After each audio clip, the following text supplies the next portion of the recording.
থেকে সেই 5 বছর বয়স থেকে আমি কীর্তন পরিবেশন করছি। আমার প্রথম কীর্তন শিক্ষা এই যে আমার বাবা কিবোর্ড বাজাচ্ছেন, কীর্তনিয়া গদাধর দাস, উনি আমাকে 5 বছর বয়সে প্রথম কোলে করে আসরে তুলেছিলেন। তখন থেকেই আপনাদের মেদিনীপুরের সঙ্গেও আমার অনেক দিনের সম্পর্ক। কারণ আপনাদের এই কেশপুর থানায় টাবাগিরা বলে একটা গ্রাম আছে, সেখানে যখন আমি এসেছিলাম আমার তখন 6 বছর বয়স। তারপরে আপনাদের ওই নেড়া দেউলের সাইডে অনেক গ্রামে গান করেছি, আমার গ্রামগুলোর নাম এখন মনে পড়ছে না। তা সেই ছোট্টবেলা থেকে আপনাদের সঙ্গে সম্পর্ক।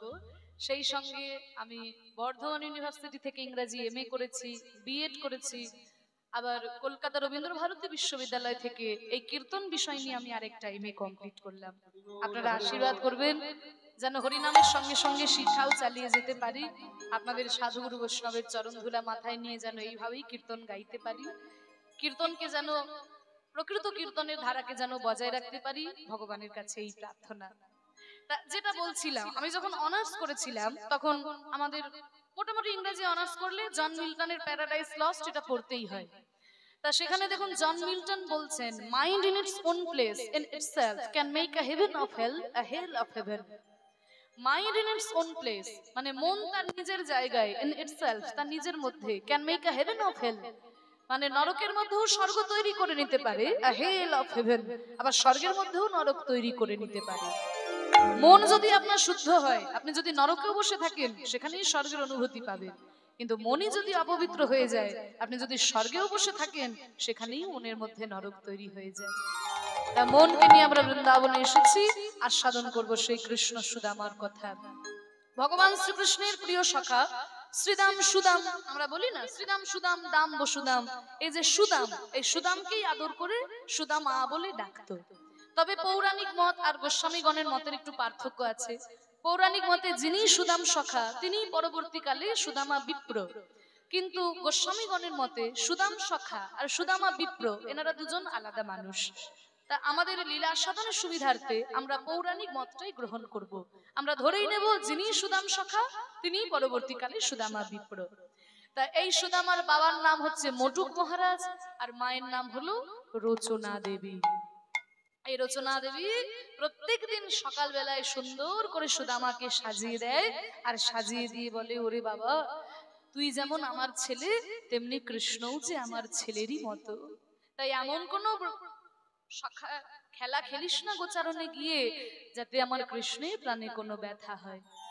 সুদামাকেও সুন্দর করে সাজিয়ে দিয়েছে, কৃষ্ণের সঙ্গে গোচারণে এসেছে, 24 জন সখা নিয়ে আজকে গোবিন্দ আমার খেলা করছেন। এই তোরা সবাই আমার সাথে খেলবি তো? সবাই খেলবি? আজ আমরা রাম কানাই সনে খেলবো রে, আমরা রাম কানাই সনে খেলবো রে, আমরা রাম কানাই সনে খেলবো রে, খেলা খেলবো রে, খেলা খেলবো রে, খেলা খেলবো রে, খেলা খেলবো রে, খেলা খেলবো রে, খেলা খেলবো রে, খেলা খেলবো রে, খেলা খেলবো রে, আমরা দূর বনে যাব না খেলবো রে, আমরা দূর বনে যাব, আমাদের মা মানা করেছে, হরি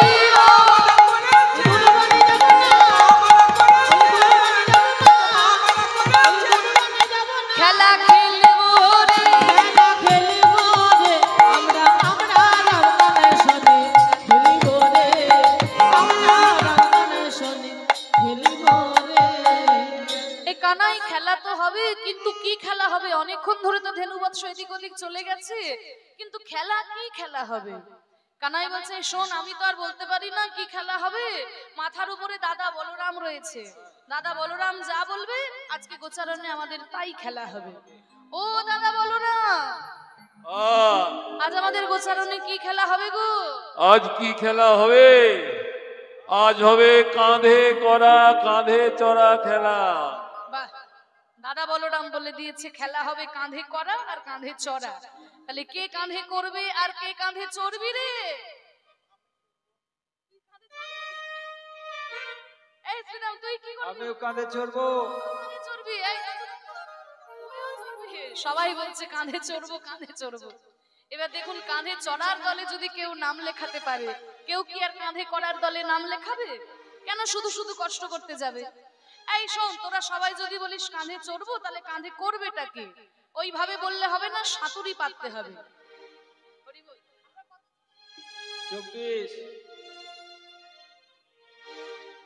24 জন সখা বৃন্দাবনে, কৃষ্ণের সখা হচ্ছে 24 জন। তাদের মধ্যে 12 জন প্রধান আর 12 জন উপপ্রধান। দেখা যাক কজনের নাম করা যায়। গোবিন্দের প্রধান যে সখা, তাদের মধ্যে কারা আছে? শ্রীদাম, সুদাম, দাম, বসুদাম, সুবল, মহাবল, সুবাহু, বহুবাহু, স্তককৃষ্ণ, অর্জুন, লবঙ্গ আর মধুমঙ্গল। 12টা হয়েছে? ও মায়েরা গুনেছো? বলে মা গো, শুনতে বলছো, বসে বসে শুনছি, গুনতে বললে তবে তো গুনবো। এবার বলছি ভালো করে গুনো। দেখো কটা হলো? 12টা হলো না? কটা হলো? শ্রীদাম, সুদাম, দাম, বসুদাম, সুবল, মহাবল, সুবাহু, বহুবাহু, স্তককৃষ্ণ, অর্জুন, লবঙ্গ, মধুমঙ্গল। হয়েছে 12টা? দেবে লবঙ্গ মানে খাবার লবঙ্গ নয়। ওটা কৃষ্ণের 12 জন সখার মধ্যে একজনের নাম লবঙ্গ। 12 জন প্রধান সখা, 12 জন উপপ্রধান। তাদের মধ্যে কারা আছে? হলায়ুধ, বরুথপ, গন্ধর্ব, কিঙ্কিনী, অংশুমান, ভদ্রসেন, বিলাসী, বসন্ত, উজ্জ্বল, কলবিঙ্ক, কোকিল, পুণ্ডরী। 12 আর 12 যোগ করলে এই 24 জন সখা নিয়ে গোবিন্দ আমার খেলা করছেন। আর তত্ত্বের দিকে বলছে, আমরাও যখন এই সংসারী গোষ্ঠী খেলতে আসি, আমরাও কিন্তু 24টি তত্ত্ব নিয়ে খেলি। এই দেহের মধ্যে 24টি তত্ত্ব আছে। একটু ছোট করে বলে দিই, শুনে রাখুন, এগুলো সবার কাছে শুনতে পাবেন না। আমরা তত্ত্ব বলতে শুধু হালকা কথাগুলোই বুঝি, একটু ভিতরের কথাগুলো জেনে রাখুন। এই যে সংসারে আমরাও কিন্তু খেলতে এসেছি, এই দেহের মধ্যে 24টি তত্ত্ব রয়েছে। কি কি 24টি তত্ত্ব? ভূমিরাপনলে বায়ু খং বুদ্ধি মে বচ অহংকারতি অং মে ভিন্ন প্রকৃতি গোষ্ঠতা। ভূমি মানে মাটি, দেহের মধ্যে যে মাটি অংশ রয়েছে। আপ মানে জল, অনল মানে আগুন বা তেজ, হ্যাঁ, খং মানে শূন্যস্থল, বায়ু মানে বাতাস, মন, বুদ্ধি, 5 আর 2 7, অহংকার। তাহলে তো 8 হলো, 24 তো হলো না। তাহলে কি 3 দিয়ে গুণ করতে হবে নাকি? 3 আর 24? বলে না। এই যে অহংকার, এই অহংকার কথাটার মধ্যেই কিন্তু 17টা তত্ত্ব লুকিয়ে আছে। আমরা অহংকার বলতে শুধুই গর্ব বুঝি, কিন্তু অহংকার মানে শুধুই গর্ব নয়। 17টা জিনিস এক জায়গায় হলে তবেই অহংকারের সৃষ্টি হয়। পঞ্চ জ্ঞানেন্দ্রিয়, পঞ্চ কর্মেন্দ্রিয়, পঞ্চ তন্মাত্র। পঞ্চ জ্ঞানেন্দ্রিয় কি কি? চক্ষু, কর্ণ, নাসিকা, জিহ্বা, ত্বক। পঞ্চ কর্মেন্দ্রিয় কি কি? মুখ, পানি, পাদ, পায়ু, উপস্থ। পঞ্চ তন্মাত্র কি কি? রূপ, রস, গন্ধ, শব্দ, স্পর্শ। এরপর রয়েছে অবিদ্যা আর সূক্ষ্ম দেহ। এই 17টা নিয়ে অহংকার। দেখুন, পঞ্চ জ্ঞানেন্দ্রিয় যদি নিজের নিজের কাজ করে যায়, অহংকার হতেই পারে। মুখ, পানি, পাদ, পায়ু, উপস্থ নিজের নিজের কাজ করে যায়, অহংকার হতেই পারে। কিন্তু যদি কেউ চোখে দেখতে না পায়, কানে শুনতে না পায়, দুটো হাত না থাকে, দুটো পা না থাকে, অহংকার হবে কি? হবে না। তাহলে 17টা নিয়ে অহংকার। আগে ছিল 7, 7 আর 17 যোগ করলে কত হয়? 24। তাই দেহের মধ্যেও কিন্তু 24 জন সখা নিয়ে এই সংসারী গোষ্ঠী আমরা খেলতে এসেছি। তা গোবিন্দ আমার, তিনি তো লীলা করার জন্য, শিক্ষা দেওয়ার জন্যই নেমে এসেছেন অবতার হয়ে। তাই 24 জন সখাকে নিয়ে খেলা করছেন। এই আমরা 24 জন সখা আছি তো, তাহলে সাঁতুরি পাততে হবে। আর কৃষ্ণ বলরাম মানে মোট 26 জন। এই শ্রীরাম, যা ওই বনে থেকে 26টা বড় বড় পাতা নিয়ে আয় তো। এনেছিস? একটা পাতাকে ছিদ্র কর। এবার ওই ছেঁড়া পাতাকে ভালো পাতার মধ্যে মিশিয়ে দে। এবার এই পাতাগুলো আমাকে দে। এত বড় বড় পাতা। এবারে আমি একটা একটা করে পাতা সবাইকে দেব। যার কপালে ছেঁড়া পাতা পড়বে সে হবে চোর, আর আমাদের সবাইকে কাঁধে করে নিয়ে যমুনার তীর পর্যন্ত যাবে। ঠিক আছে? এই তোরা কিন্তু কেউ পাতা বাছাবাছি করবি না। এই রে শ্রীরাম,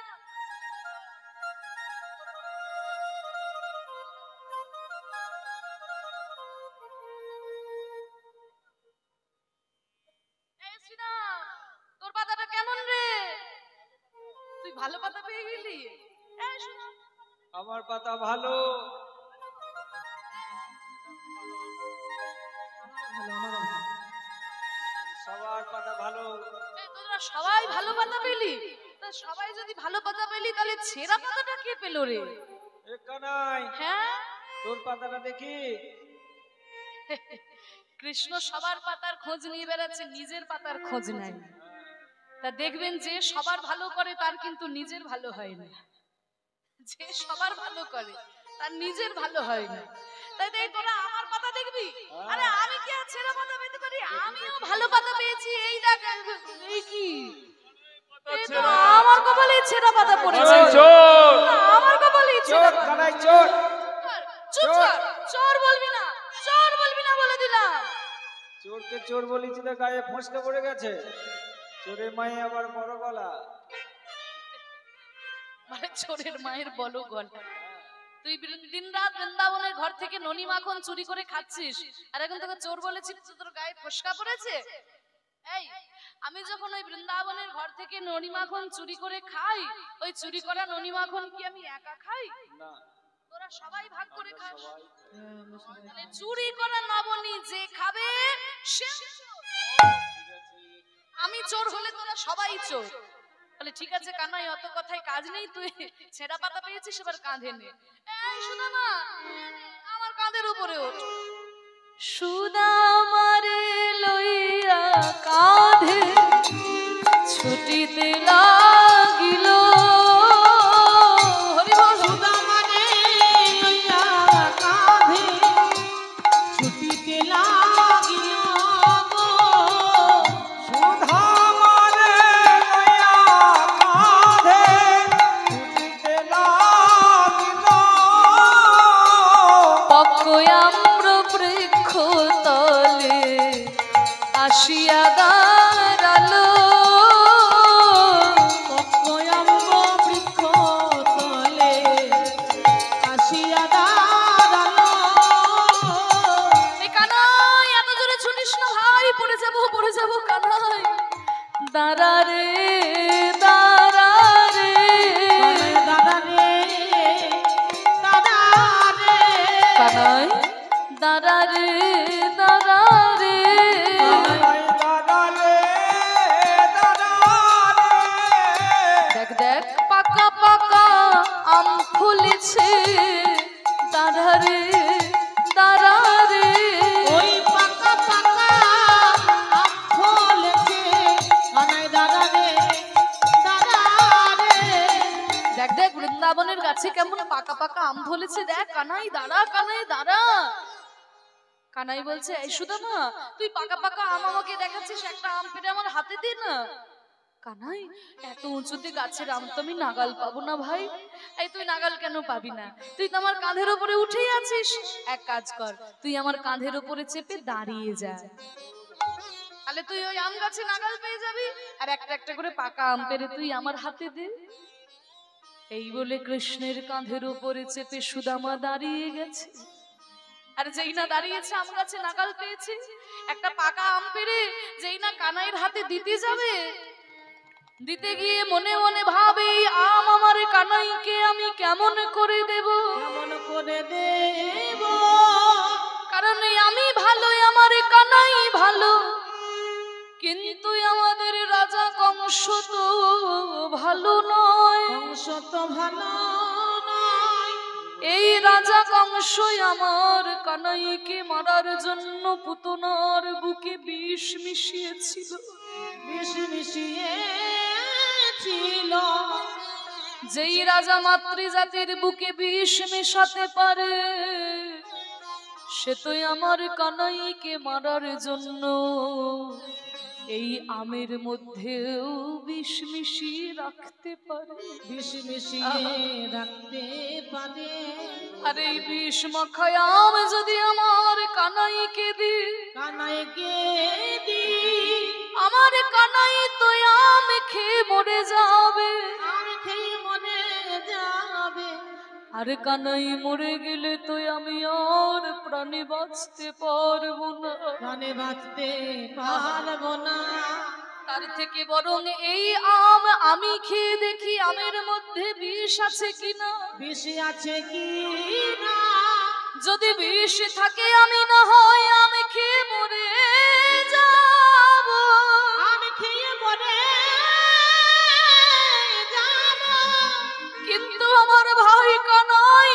বেঁচে থাকবে, কানাই তো বেঁচে থাকবে, কানাই বেঁচে থাকলে কত বড় বড় কাজ করবে, বড় বড় কাজ করবে।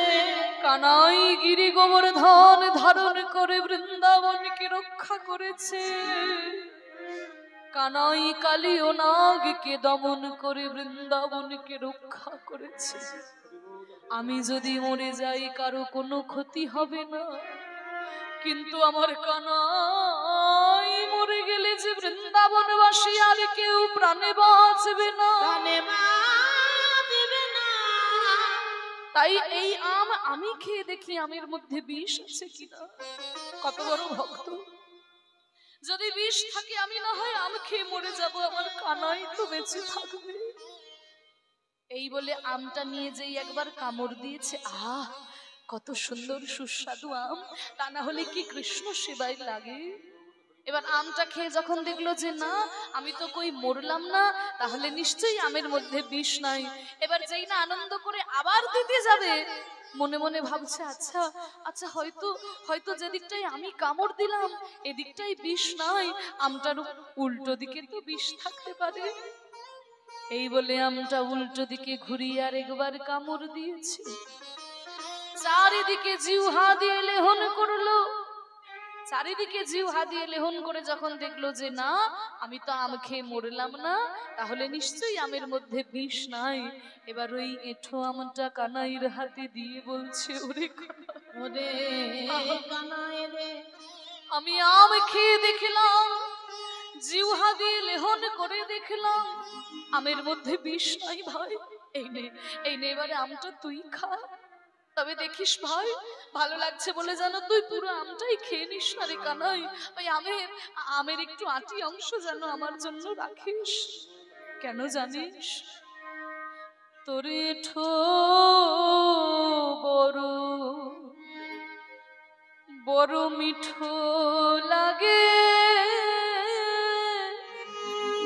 ওরে ভাই রে কানাই, কানাই তোর এঁঠো বড় মিঠো লাগে ভাই রে কানাই, আমরা খাইতে বড় সুখ পাই, ওরে তাইতে তো এঁঠো খাইতে বড় সুখ পাই রে, তাইতে তো এঁঠো খায়। তাই তো খেতে খেতে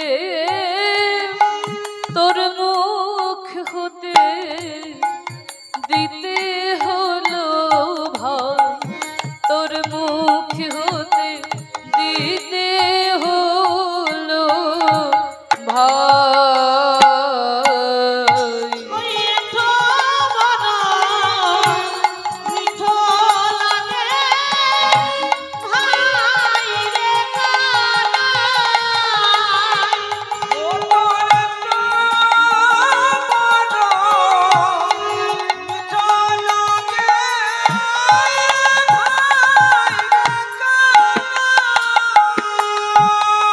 কানাই বলছে এই সুদামা, তোর আম খেতে ইচ্ছা হচ্ছে তুই গাছ থেকে পেড়ে খা না, আমাকে যেটা দিয়েছিস সেটা নিয়ে কেন টানাটানি করছিস? আমার এঁঠো বলে তোর বেশি মিষ্টি লাগছে? হ্যাঁ কানাই, তোর এঁঠো বলেই যে মিষ্টি লাগছে। দেখবেন বাড়িতে যদি কারোর কোনো পেয়ারা গাছ থাকে, তা গাছ পাকা পেয়ারা এমনিতেই মিষ্টি হয়, কিন্তু যে পেয়ারাটাতে আগে থেকে পাখিতে একটু ঠোকর দিয়ে যায় সেই পেয়ারাটা কিন্তু সব থেকে বেশি মিষ্টি হয়। তা ভাই কানাই, বৃন্দাবনের গাছের আম এমনিতেই মিষ্টি, কিন্তু যে আমটা তোর বদলে উঠেছে কানাই যেন শতগুণ বেশি মিষ্টি হয়ে যায়। আমার মনে হয় তোর ঠোঁটের মধ্যে কিছু একটা জাদু আছে ভাই। ওরা মায়া ধরো মাঝে আমি না জানি কি সুধায় আছে, ও রাঙায়া ধরা মাঝে আমি না জানি কি সুধায় আছে। ভাই কানাই রে তোর চাঁদ মুখের বলি হারে যায়, তোর চাঁদ মুখের বলি হারে যায়। মিঠো নরম, মিঠো লাগে ভাই রে কানাই।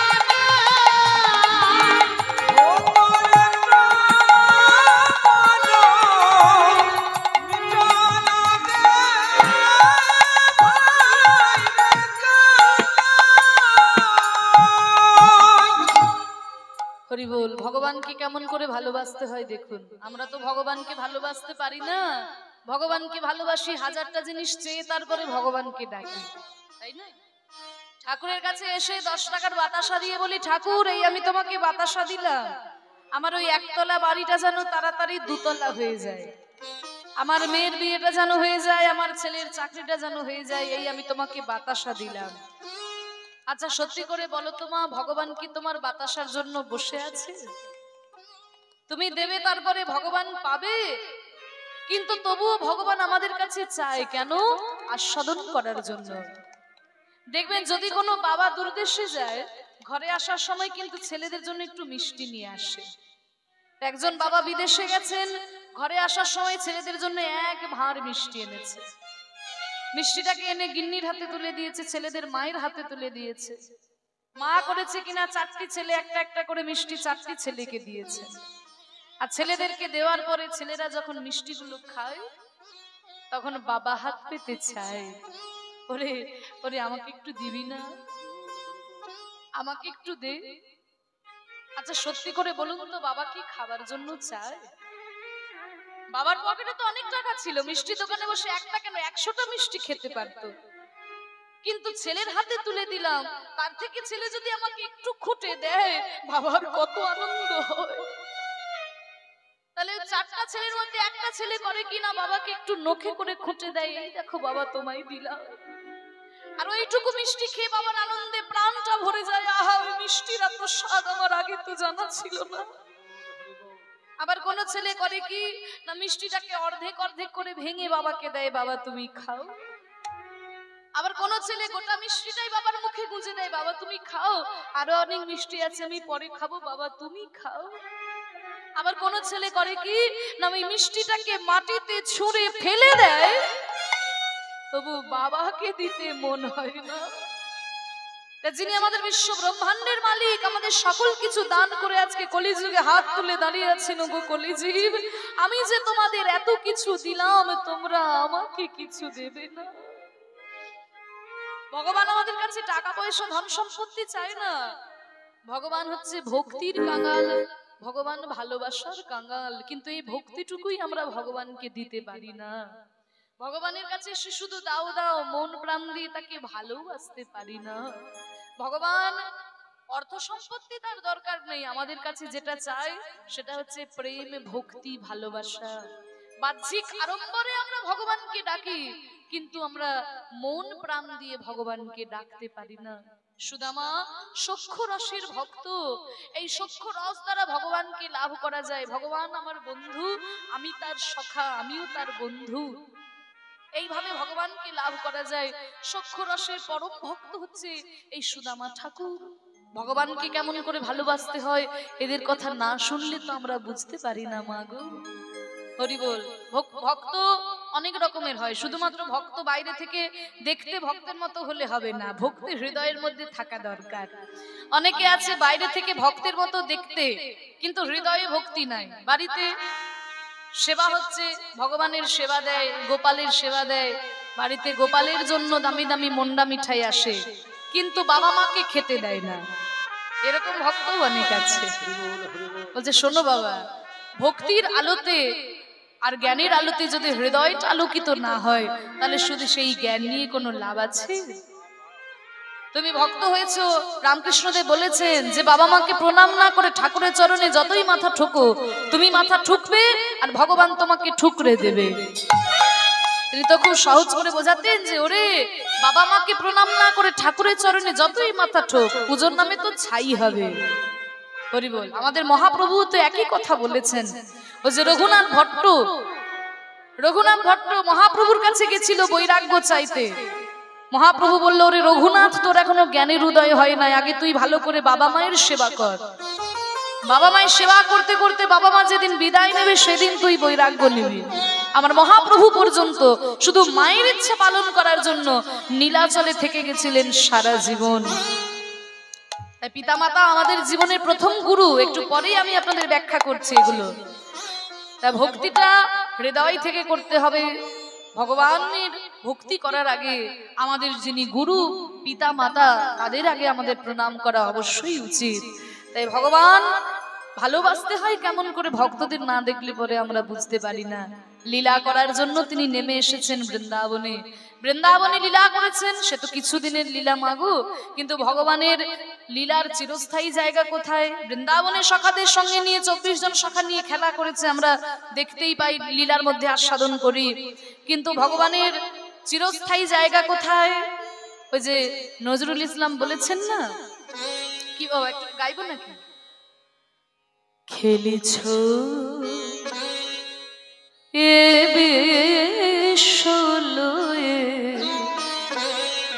বিরাট শিশু আনমনে খেলিছ এ বিশ্বলয়ে বিরাট শিশু আনমনে খেলিছ প্রলয় সৃষ্টি তব পুতুল খেলা নিরজনে প্রভু নিরজনে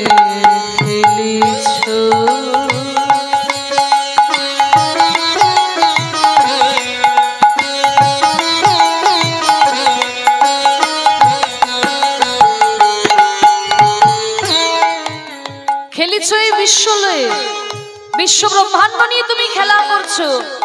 বৃন্দাবনের খেলা সে তো কিছুদিনের খেলা, এই সারা পৃথিবী নিয়ে তিনি খেলা করছেন। ছোট ছোট বাচ্চারা খেলা করেন, দেখবেন বিরাট শিশু, তোমাকে দেখতে শিশুর মতো কিন্তু তুমি মোটেও শিশু নয়, তাই না? তাকে দেখতে ছোট্ট শিশুর মতো, কিন্তু তাকে যেন ছোট্ট শিশু বলে ভুল করো না, কারণ তার ওই ছোট্ট মুখের মধ্যে সারা পৃথিবী দেখেছিল মা যশোদা। তা তিনি তো ছোট্ট শিশু নয়, শিশু বটে কিন্তু বিরাট শিশু। প্রলয় সৃষ্টি তব পুতুল খেলা, দেখবেন ছোট ছোট বাচ্চারা খেলা করে, বালি দিয়ে সুন্দর একটা ঘর বানালো, কিছুক্ষণ পরে কি মনে হলো এমন একটা লাথি দিল, বালির ঘর ভেঙে পড়ে গেল। ভগবানও খেলা করছেন, কখনো তার ইচ্ছা হচ্ছে সৃষ্টি করছেন, কখনো ইচ্ছা হচ্ছে এমন প্রলয় ডেকে আনছেন যে নিমেষের মধ্যে সব কিছু ধ্বংস করে দিয়ে চলে যাচ্ছে। তাহলে তার খেলার চিরস্থায়ী জায়গা কোথায়? শূন্যে মহা আকাশে তুমি মগ্ন লীলা বিলাসে, শূন্যে মহা আকাশে তুমি মগ্ন লীলা বিলাসে, ভাঙিছ গড়িছ নীতি ক্ষণে ক্ষণে নিরজনে প্রভু নিরজনে খেলিছ।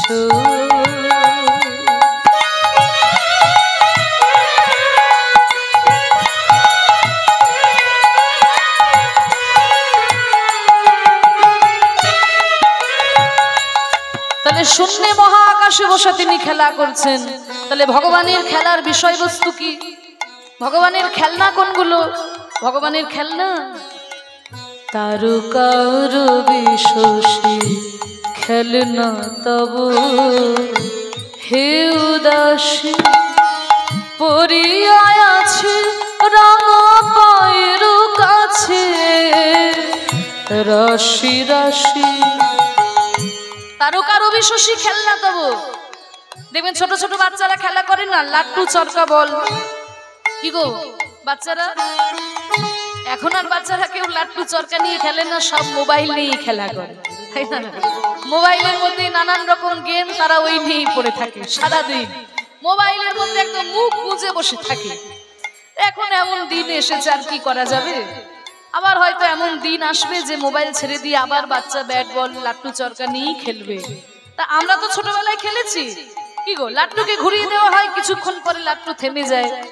তা দেখুন ভগবানও খেলা করছেন, এই পৃথিবীরূপী লাট্টুকে এমন ঘুরিয়ে দিয়েছেন যে ঘুরেই চলেছে, আর থামার নাম নাই। তারকার বিশ্বসী খেলনা তব হে উদাসী পরিয়ায় আছে রাঙা পায়ের কাছে, রাশি রাশি নিত্য তুমি হে উদার, সুখে দুঃখে অবিকার,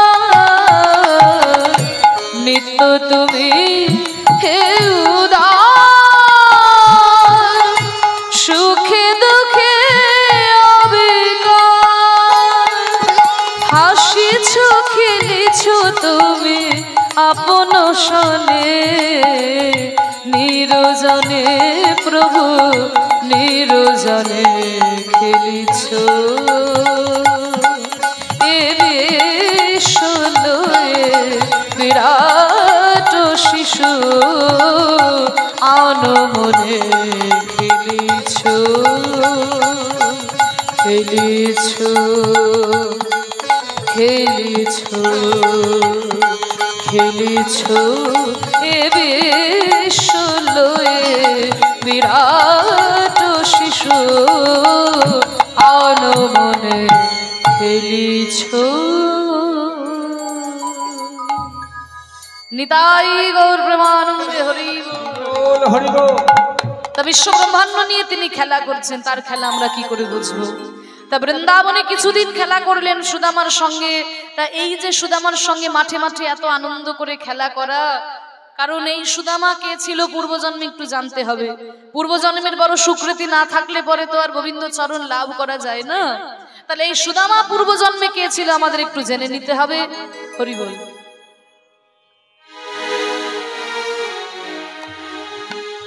এটা জানতে গেলে আমাদেরকে যেতে হবে একটু ত্রেতা যুগে। ত্রেতা যুগে যখন রামচন্দ্রকে রাজা করবেন বলে সমস্ত ব্যবস্থা করেছেন রাজা দশরথ, রামচন্দ্রের অভিষেক হবে, রামচন্দ্র রাজা হবে, চারিদিকে কত আনন্দ, কত আলোর রোশনায় সবাই হই হুল্লোড় করছে, আনন্দ করছে। এমন সময় কৌশল্যা, মানে রামচন্দ্রের মা কৌশল্যা আর ভরতের মা কৈকেয়ী, এই কৈকেয়ী কিন্তু রামকে নিজের ছেলের মতোই ভালোবাসতো। মা গো, আমরা জানি কৈকেয়ী খুব বাজে একজন মহিলা, তার জন্য রামকে 14 বছর বনবাসে থাকতে হয়েছে। কিন্তু জানো তো, এই কৈকেয়ী রামকে নিজের ছেলের মতনই ভালোবাসতো। যখন রামের অভিষেক হবে তখন কৈকেয়ী এত আনন্দ, কিন্তু কৈকেয়ীর যিনি পরিচারিকা মন্থরা এসে বলছে, কিরে কৈকেয়ী, রাম রাজা হবে তো তোর এত আনন্দ কিসের? বলে, আমার আনন্দ হবে না? আমার ছেলে রাম, আমি রামের মা। বলে, জেনে রাখ, তুই রামের মা নয়, তুই রামের সৎ মা। আজকে তোকে মা মা বলে মাথায় তুলে নৃত্য করছে, কিন্তু যেই দিন ওই সিংহাসনে উঠে যাবে তোকে আর তোর ছেলে ভরতকে ওই ঘাড় ধাক্কা দিয়ে অযোধ্যা থেকে বের করে দেবে। তুই নিজের কথা না ভাবিস, অন্তত ছেলেটার কথা ভাব। ওই রাম রাজা হলে তোর ছেলে ভরতকে সারা জীবন তার চরণের দাসত্ব করতে হবে, তুই মা হয়ে দাঁড়িয়ে দাঁড়িয়ে দেখতে পারবি? এই কুমন্ত্রণা যখন দিতে শুরু করলো মন্থরা, মাগো এই কুমন্ত্রণা এত খারাপ জিনিস। বারবার যদি আপনার কাছে কেউ একই কথা বলতে থাকে, কিছুদিন পরে কথাটা মিথ্যে হলেও আপনার কাছে সত্যি বলে মনে হবে। তাই চলার পথে খুব সাবধান, কারণ এই তো আমাদের সমাজেরই ঘটনা। তাই কৈকেয়ী বলল, কি বলিস মন্থরা, তুই আমাকে কি করতে বলিস? বলে, রাজা দশরথকে কিন্তু কৈকেয়ী দুবার প্রাণে বাঁচিয়েছিল। রাজা দশরথ বলেছিল, কৈকেয়ী তুমি যা চাইবে আমি তোমাকে তাই দেব। তখন মন্থরা বলল, তোর রাজার কাছে দুটো পাওনা বাকি আছে না?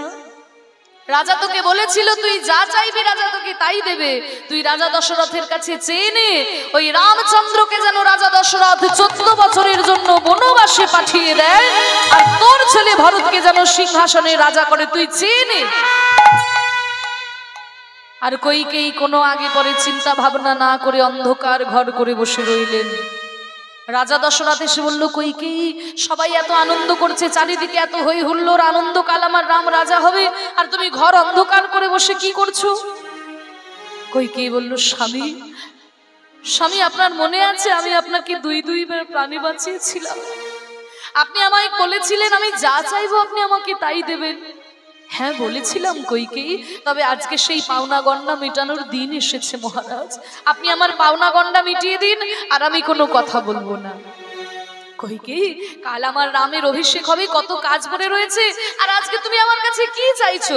শোনো, আমার রাম ভালোভাবে রাজা হয়ে যাক, সব কাজকর্ম মিটে যাক, তারপরে তুমি যা চাইবে আমি তোমাকে তাই দেব। না, আমি আপনার কাছে যা চাই এক্ষুনি এই মুহূর্তে দিতে হবে, কাল হয়ে গেলে আপনি আর দিতে পারবেন না। এমন কি তুমি আমার কাছে চাও কইকেই যে আমি কাল হয়ে গেলে আমার দিতে পারবো না?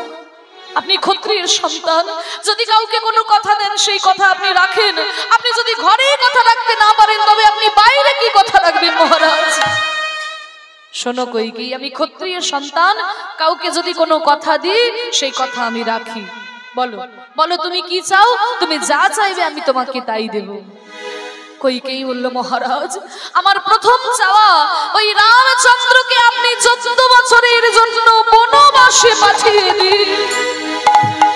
আর আমার দ্বিতীয় চাওয়া হলো আমার ছেলে ভরতকে আপনি সিংহাসনে রাজা করবেন, আপনি আমায় কথা দিন।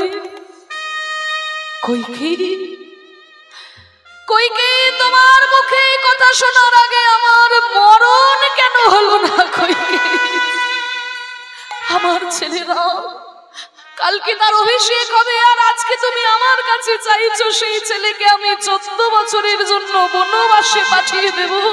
তুমি কি মা নাকি পাষাণী? তবে সন্তান বড় হলে তাদের সঙ্গে আলোচনা না করে কোনো সিদ্ধান্ত নেওয়া যায় না।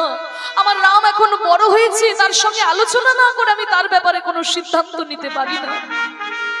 ডেকে পাঠালেন রামচন্দ্রকে, পিতার চরণে এসে প্রণাম করলেন রাম। রাজা দশরথ বলল, ওরে রাম, আমার ইচ্ছা আমি তোকে সিংহাসনে রাজা করব বাবা, আর তোর মায়ের ইচ্ছা তুই 14 বছরের জন্য বনবাসে যাবি। তুই কি পারবি বাবা? তোর পিতার সত্য রক্ষা করার জন্য তুই কি 14 বছরের জন্য বনবাসে যেতে পারবি না? রামচন্দ্র বললেন, বাবা বাবা এই দেহটা কার দেওয়া? দেখুন পিতামাতাকে কেমন ভাবে সম্মান করতে হয়। এই যে দেহটা আজকে আমি পেয়েছি, দেহটা তো আপনারই দেওয়া। তাই আপনি যদি আদেশ করেন আমি রাজা হয়ে রাজত্ব করব, এই দেহটা তাই করবে পিতা। আর আপনি যদি আদেশ করেন তাহলে এই দেহটা 14 বছরের জন্য কেন, সারাটা জীবন বনে বনে ঘুরে কাটিয়ে দেব পিতা। ওরে রাম, তোর মতো ছেলে যেন ঘরে ঘরে হয় বাবা, তোর মতো ছেলে যেন ঘরে ঘরে হয়। আমি তোকে আদেশ করলাম তুই 14 বছরের জন্য বনবাসে চলে যা। ততদিনে ভরত হবে অযোধ্যার রাজা। 14 বছর বনবাস করে ফিরে এলে তোরা 4 ভাই 4টি অঞ্চলে রাজ্য ভাগ করে নিয়ে স্বাধীনভাবে রাজত্ব করিস। পিতামাতার চরণে প্রণাম করে রামচন্দ্র চলে গেলেন বনবাসে। সীতামা লক্ষ্মণও তার সঙ্গে চলে গেল। আর এই পুত্র শোক সহ্য করতে না পেরে রাজা দশরথ ইহ জগৎ পরিত্যাগ করে চলে গেলেন। যখন রাজা দশরথ মারা গেল তখন কিন্তু ভরত ছিল না বাড়িতে, ভরত ছিল মামার বাড়িতে। মন্থরা এতটাই কুটিল, সে জানতো ভরতের চোখের সামনে কখনোই রামকে বনে পাঠানো যাবে না। যখন ভরত ছিল না ওই সুযোগটা কাজে লাগিয়ে নিল। আর যখন রাজা দশরথ মারা গেলেন তখন ভরতকে মামার বাড়ি থেকে আনানো হলো। আর ভরত এসে দেখে কি তার সোনার রাজপ্রাসাদ একেবারে ভূতের বাড়িতে পরিণত হয়েছে। কেউ কথা বলে না, কারোর মুখে হাসি নেই। কি আমার এই সোনার অযোধ্যাপুরীকে ভূতের বাড়িতে কে পরিণত করেছে? সুমন্ত্রী এসে বলছে, শোনো ভরত, এত চিৎকার করে কথা বলো না। অযোধ্যার এত বড় ঘটনার কারোর জন্য ঘটেনি, ঘটেছে একমাত্র তোমার মায়ের জন্য। আমার মা? হ্যাঁ তোমার মা। তোমার মায়ের ইচ্ছাতেই রামচন্দ্র 14 বছরের জন্য বনবাসে গেছে। আপাতত তুমিই অযোধ্যার রাজা। ছুটে গেল ভরত কইকেয়ীর কাছে, মা মা আমি তোমাকে অসম্মান করতে পারি না মা, কারণ তুমি আমার মা, আমি তোমাকে অসম্মান করতে পারবো না। তবে একটা কথা জেনে রেখো মাগো, ইতিহাস কোনোদিন তোমাকে ক্ষমা করবে না। আমার দেবতা সম দাদাকে তুমি বনে পাঠিয়ে দিলে মাগো। তুমি কি ভেবেছো দাদার সিংহাসন নিয়ে আমি রাজত্ব করব? তুমি ভুল ভেবেছো মা। পিতামাতা যদি কোনো অন্যায় করে সন্তানকে সেই পাপের প্রায়শ্চিত্ত করতে হয়। তুমি আমার দাদাকে বনে পাঠিয়েছো, আমি পায়ে ধরে আমার দাদাকে ফিরিয়ে নিয়ে আসবো। ভরত ছুটতে ছুটতে গেল এই বনের মধ্যে, রামচন্দ্রের চরণ দুটিকে জড়িয়ে ধরেছে। দাদা দাদা তুমি ফিরে চলো দাদা, তুমি ছাড়া সোনার অযোধ্যাপুরী ভূতের বাড়িতে পরিণত হয়ে গেছে, তুমি ফিরে চলো দাদা। ভরত ভাই তুই আমাকে ফিরিয়ে নিয়ে যেতে এসেছিস? হ্যাঁ দাদা আমি তোমাকে ফিরিয়ে নিয়ে যেতে এসেছি দাদা। ভরত তুই কেমন ভাই, তুই কেমন ভাই রে?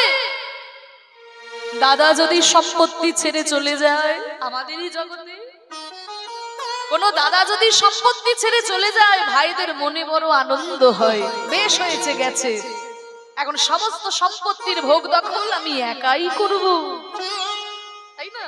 সামান্য জমি জায়গা নিয়ে ভাইয়ে ভাইয়ে এত মারামারি, ভাইয়ে ভাইয়ে মুখ দেখা দেখি থাকে না, তাই না?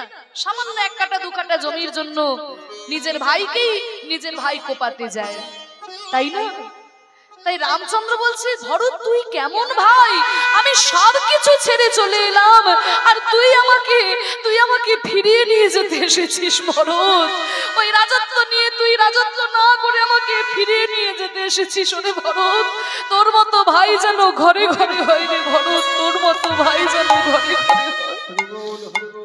দাদা তুমি ফিরে চলো দাদা, তুমি ছাড়া সোনার অযোধ্যাপুরী ভূতের বাড়ি হয়ে গেছে, তুমি ফিরে চলো। ভরত আমি তো ফিরে যেতে পারবো না। কেন দাদা? ওরে আমার কাছে বাবা আগে নাকি ভাই আগে? যে কারোর জীবনে আপনারাই বলুন, বাবা আগে নাকি ভাই আগে? আমরা বাবার জন্য ভাইকে পেলাম না, ভাইয়ের জন্য বাবাকে পেলাম? বাবার জন্যই তো ভাইকে পেলাম। তাহলে বাবা আমাকে আদেশ করেছে 14 বছর বনবাসে থাকতে, তুই আমাকে অনুরোধ করছিস তোর সঙ্গে ফিরে যেতে, তাহলে বল ভাই আমার কাছে বাবার আদেশ আগে নাকি ভাইয়ের অনুরোধ আগে? বাবার আদেশ আমার কাছে সবার আগে, তাই বাবার আদেশ পালন করার জন্য আমি 14 বছর বনবাসে থাকবো, কিন্তু তোর অনুরোধ আমি ফেলে দেব না ভাই। যেদিন 14 বছর পূর্ণ হবে সেই দিনই আমি অযোধ্যায় ফিরে যাব, কিন্তু 14 বছরের একদিনও আগে নয়। দাদা দাদা তুমি কোনোভাবে না ভাই, তুই ফিরে যা। তবে দাদা আমি তোমার জন্য এই পাদুকা দুটো এনেছিলাম, তুমি কৃপা করে পাদুকা দুটোতে চরণ দাও। তোমার পাদুকা দুটো মাথায় করে নিয়ে গিয়ে আমি সিংহাসনের উপরে রাখবো, নিচে কুশের আসন পেতে আমি রাজত্ব করব। দাদা এই সিংহাসন তোমার ছিল, তোমারই থাকবে। মাথায় করে পাদুকা দুটোকে নিয়ে গেলেন ভরত, সিংহাসনের উপর রাখলো পাদুকা, নিচে কুশের আসন পেতে রাজত্ব করলো। পরে তো আপনারা সবাই জানেন সীতাকে হরণ করে নিয়ে চলে গেল রাবণ। তা সেই রাবণকে বধ করে সীতামাকে উদ্ধার করে যখন 14 বছর বনবাস করে ফিরে এলেন রামচন্দ্র, কত আনন্দ, চারিদিকে আলো রোশনাই হই হুল্লোড়, সবাই কত আনন্দ করছে, আমাদের রামচন্দ্র ফিরে এসেছে, রাবণকে বধ করে এসেছে, সীতামাকে উদ্ধার করে এসেছে, রাজা হবে রামচন্দ্র। সবাই মন্ত্রপুত করে জল টল দিচ্ছে, আর রামচন্দ্র আনন্দে যাকে যা পারছেন তাকে তাই দান করে দিচ্ছেন, কাউকে মণিমুক্তার হার, কাউকে হীরের আংটি, সবাইকে সবকিছু দান করতে করতে যেই না ভরতের কাছে এসে দাঁড়িয়েছে, বল ভাই তুই আমার কাছে কি চাস? তুই যা চাইবি আমি তোকে তাই দেব। সেদিন ভরত কি বলেছিল জানো মা? সেদিন ভরত বলল, দাদা গো আমি তো তোমার কাছে সোনার হার চাই না আর হীরের আংটি চাই না, আমি তোমার কাছে কি চাই জানো? এই জন্মে আমি যেমন তোমার ভাই হয়ে জন্ম নিয়েছি, আগামী কোন জন্মে যদি কোনদিন তোমাতে আমাতে দেখা হয়, কোন জন্মে যদি কোনদিন তোমাতে আমাতে দেখা সেদিন যেন আর আমাকে তোমার ভাই করে জন্ম দিও না, সেদিন আমায় বন্ধু করে তুমি জন্ম দিও। বন্ধু করে জনম দিও। আমি আর কিছু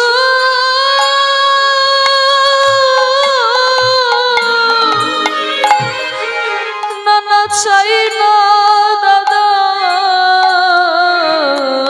বন্ধু করে আমায় জনম দিও। আমায় আর কিছু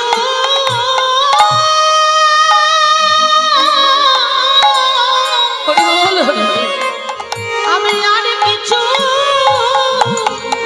চাই না দাদা, আমায় বন্ধু করে জনম দিও। সে কি রে ভরত, তুই আমার ভাই, তোর সঙ্গে আমার রক্তের সম্পর্ক। আরে তুই কি চাইছিস আমার কাছে? ভাই না হয়ে বন্ধু হতে চাইছিস? ওরে বন্ধুর সঙ্গে কি আর রক্তের সম্পর্ক হয়? হরি বল। তাই তোর কেমন চাওয়া? এই যে যদি কেউ মাধ্যমিকে পাশ করে, সে কি আর সরস্বতীর কাছে মাথা ঠুকে বলবে যে মা সরস্বতী আমি যেন ক্লাস 5টা পাশ করে যেতে পারি? সে মাথা ঠুকে কি বলবে যে সামনে আমার উচ্চ মাধ্যমিকটা যেন ভালোই ভালোই পেরিয়ে যায়। তা তুই আমার ভাই, তোর সঙ্গে আমার রক্তের সম্পর্ক। আরে তুই কি চাইছিস আমার কাছে? ভাই না হয়ে বন্ধু হতে চাইছিস? ওরে বন্ধুর সঙ্গে কি আর রক্তের সম্পর্ক? কেন তোর এরকম চাওয়া? বলে দাদাই আমি তোমার বন্ধু হতে চাই, কেন জানো? কারণ যেদিনই আমি তোমাকে বনবাসে ফিরিয়ে আনতে গেলাম, তুমি বললে তোমার জীবনে বাবা আগে ভাই পরে, তাই তুমি আমার সঙ্গে ফিরে এলে না দাদা। আর যেহেতু আমি তোমার ভাই, আমি তোমার আদেশ মেনে নিতে বাধ্য হলাম দাদা। কিন্তু সেদিন যদি আমি তোমার বন্ধু হতাম, তোমার কোনো কথা শুনতাম না দাদা, তোমাকে হাতে ধরে টানতে টানতে নিয়ে এসে সিংহাসনে বসিয়ে দিতাম। কারণ বন্ধুর সঙ্গে বন্ধু জোর খাটাতে পারে। সখা শুদ্ধ সখী করে স্কন্ধে আরোহণ, তুমি কোন বড় লোক, তুমি আমি সম। এই সমতাটা বন্ধুত্বে থাকে। বন্ধু বন্ধুর কাঁধে ওঠে, বন্ধু বন্ধুর সঙ্গে মারামারি করে, বন্ধু বন্ধুর ওপর জোর খাটাতে পারে। কিন্তু দাদা আদেশ করলে ভাই মেনে নিতে বাধ্য। বলে দাদা তাই আমি আর তোমার ভাই হতে চাই না দাদা, এবার আমি তোমার বন্ধু হতে চাই। আমি মনের মতো করে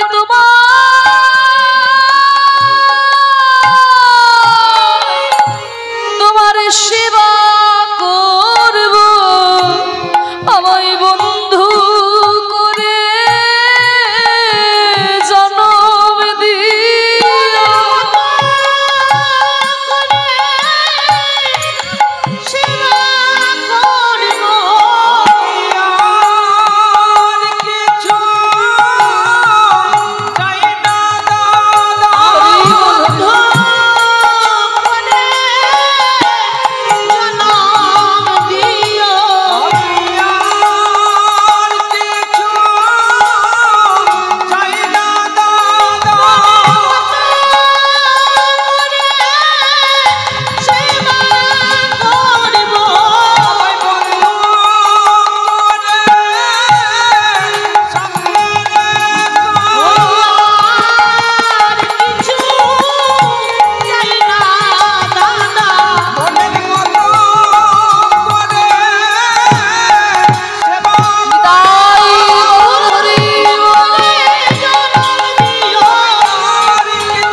ভরত, আগামী দাপর যুগে যখন আমি কৃষ্ণ অবতার হয়ে জন্ম নেব, তুই হবি আমার প্রিয় সখা সুদাম সখা। তোকে সেদিন আদর করে সুদামা বলে ডাকবো ভাই, সেদিন মনের মতো করে আমার সেবা করিস। তাতে সেই সুদামা জন্মগ্রহণ করেছে, সেই ভরত জন্মগ্রহণ করেছে আজকে সুদামা হয়ে, তাই তো কৃষ্ণকে এত ভালোবাসে। কিন্তু এত আনন্দ করে খেলা করা, মাঠে মাঠে খেলা করা, আনন্দের দিন বেশি দিন থাকলো না। যখন অক্রুর রথে চাপিয়ে নিয়ে চলে গেল কৃষ্ণকে, মথুরায় গিয়ে কংসকে বধ করলেন কৃষ্ণ, আর ওদিকে সুদামা পাগল হয়ে যেতে শুরু করলো কৃষ্ণ বিরহে। মথুরা থেকে যদি কোনো গরু আসে, গরুটাকে গলা জড়িয়ে ধরে বলে, ওরে বলতে পারিস আমার ভাই কানাই কেমন আছে? সুদামার বাবা মোটু মহারাজ দেখলো চোখের সামনে আমার ছেলেটা কৃষ্ণ বিরহে পাগল হয়ে যাবে, আমি বাবা হয়ে দাঁড়িয়ে দেখতে পারবো? তাই তলায় তলায় খোঁজ খবর নিয়ে জানতে পারলেন কৃষ্ণ আর বলরামকে পড়াশোনা শেখানোর জন্য রাজা বসুদেব পাঠাচ্ছেন শান্তিপনি মুনির বিশ্ববিদ্যালয়ে। তা ওই মোটুক মহারাজ সুদামাকে ওই শান্তিপনি মুনির বিশ্ববিদ্যালয়ে ভর্তি করে দিল। তাই সেই শান্তিপনি মুনির বিশ্ববিদ্যালয়ে কৃষ্ণ বলরামের সঙ্গে আবার দেখা হলো সুদামার। শিক্ষার উদ্দেশ্যে সবাই কথাই নিয়ে লীলা হরিল, উদ্দেশ্যে সবাই কথাই নিয়ে লীলা, আমার শিক্ষার উদ্দেশ্যে সবাই কথাই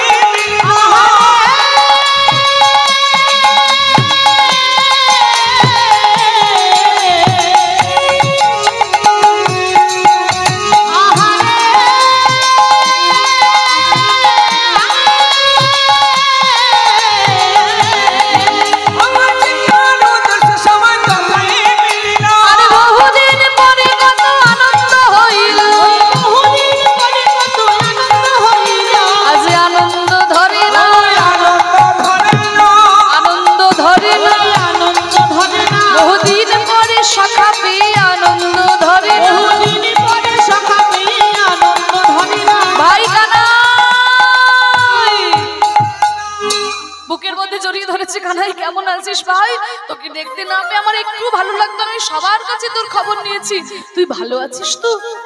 হ্যাঁ রে সুদামা ভালো আছি ভালো আছি। চুপ করা রে, কেন চুপ করবো? ওই দেখ গুরু মশাই হাসছে। যেই বলেছে গুরু মশাই আসছে উনি চুপচাপ দাঁড়িয়ে গেছে।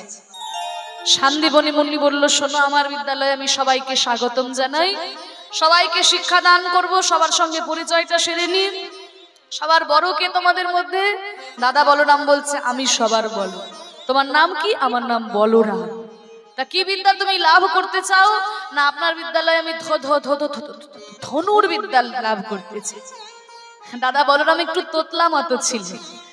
ঠিক আছে ঠিক আছে বাবা, তুমি যখন ধনুর্বিদ্যা শিখতে চাও তোমাকে মুখ চালাতে হবে না, তোমার হাত চললেই যথেষ্ট, তাই না? কারণ ধনুর্বিদ্যা শিখতে গেলে তার মুখে দরকার, হাতটা চললেই হবে। মুখ চালানোর জন্য তো কৃষ্ণ রয়েছেন, শ্রীমদ্ ভগবত গীতায় তিনি যা বলেছেন আর দ্বিতীয় কাউকে বলতে হবে না। তা শোনো, ধনুর্বিদ্যা শিখতে গেলে লক্ষ্য স্থির করতে হয়, চঞ্চল চিত্তে হয় না। তুমি লক্ষ্য স্থির করো, আমি তোমাকে শিক্ষা দেব। কৃষ্ণচন্দ্রকে বলছে, বলো বাবা তোমার নাম কি? বলে গুরুদেব আমার নাম কৃষ্ণচন্দ্র। তুমি কৃষ্ণচন্দ্র? ধীরে ধীরে তো সারা ভারতবর্ষের মানুষ সবাই তোমাকে সম্মান করতে শুরু করেছে, তা তোমাকে ছাত্র হিসেবে পেয়ে আমার খুব ভালো লাগছে। তা বলো তুমি কি বিদ্যা লাভ করতে চাও? বলে গুরুদেব আপনার বিদ্যালয়ে কি কি বিদ্যা শিক্ষা দান করা হয়? শোনো, আমার বিদ্যালয়ে 14 শাস্ত্রের সঙ্গে 64 কলা বিদ্যা শিক্ষা দান করা হয়। তা গুরুদেব আপনি যদি কৃপা করেন আমি ওই 64 বিদ্যাই অর্জন করতে চাই। হ্যাঁ 64 বিদ্যা শিখবে তুমি? হ্যাঁ গুরুদেব। শুনে রাখুন, যারা মনে করেন কৃষ্ণ শুধু অলিতে গলিতে প্রেম করেছে তারা এটাও জেনে রাখুন, কৃষ্ণ কিন্তু শান্তিপনি মুনির বিশ্ববিদ্যালয়ে 64 কলা বিদ্যা লাভ করেছিলেন। মানে 64টা বিষয়ে MA পাস। ভাবতে পারছেন? 4টা বিষয় MA করতে আমাদের জীবনটা পেরিয়ে যায়, তাই না? কৃষ্ণ 64টা বিষয় MA করেছিলেন। অনেকে কৃষ্ণের সঙ্গে নিজেদের তুলনা করে, অনেকে আসে বলে হ্যাঁ দিদি কৃষ্ণ করেছে রাসলীলা, আমরা করলেই দোষ। আরে বাবা, কৃষ্ণ যেমন রাসলীলা করেছিল, কৃষ্ণ কিন্তু বাহাতের কড়ি আঙুলে গিরি গোবর্ধন ধারণ করেছিল। তা তুমি রাসলীলার সময় কৃষ্ণকে মনে রাখো, তা গিরি গোবর্ধন ধরে দেখাও। তো তোমাকে গিরি গোবর্ধন ধরতে হবে না, বাহাতের কড়ি আঙুলে করে তুমি একটা ইট ধরে দেখাও। আগে একটা ইট ধরো কড়ি আঙুলে, তারপর কৃষ্ণের সঙ্গে নিজের তুলনা করবে। কৃষ্ণ যাই করেছেন সর্বশ্রেষ্ঠ, তিনি যখন পড়াশোনা করেছেন সর্বশ্রেষ্ঠ, 64 কলা বিদ্যা কেউ লাভ করতে পারে নাই। তিনি যখন সংসার করেছেন সর্বশ্রেষ্ঠ, অত বড় সংসার কেউ করতে পারেনি। তিনি যখন যুদ্ধ করেছেন সর্বশ্রেষ্ঠ, তিনি যখন রাজনীতি করেছেন সর্বশ্রেষ্ঠ, তিনি যখন প্রেম করেছেন সর্বশ্রেষ্ঠ। কারণ আমাদের প্রেম হচ্ছে কামনা বাসনার প্রেম, যতদিন কাম থাকবে ততদিন প্রেম, কাম চলে গেল তো প্রেমও চলে গেল। কিন্তু কৃষ্ণের প্রেম হচ্ছে নিষ্কাম প্রেম, অকৈতব কৃষ্ণ প্রেম, যিনি জাম্বু নদহেম হেন প্রেম নৃলোকে না হয়, যার হয় তার যোগ, না হয় বিয়োগ, বিয়োগ হইলে কভু না জিও। তিনি যেটাই করেছেন সর্বশ্রেষ্ঠ। শান্তিপুনি মুনি বলছে তুমি 64 কলা বিদ্যা লাভ করতে পারবে? বলে হ্যাঁ গুরুদেব, আপনি কৃপা করলে। তুমি যদি নিতে পারো, আমার তো দিতে কোনো কুণ্ঠা নাই, আমি নিতে পারবো গুরুদেব। ঠিক আছে, তোমার আত্মবিশ্বাস দেখে আমার ভালো লাগলো। এই দেখো এক ধারে বসে আছে চুপ করে, তোমার নাম কি গো?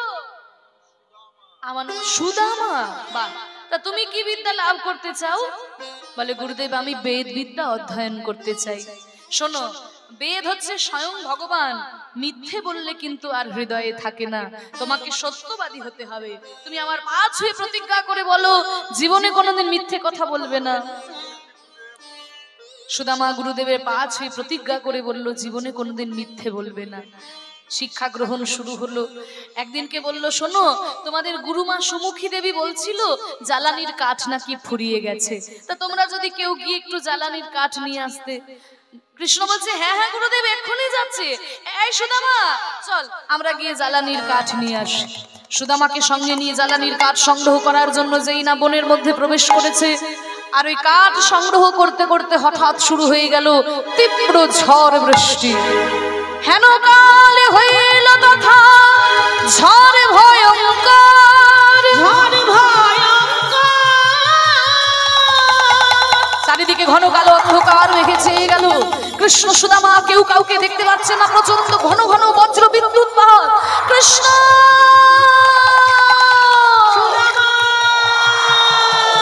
কৃষ্ণ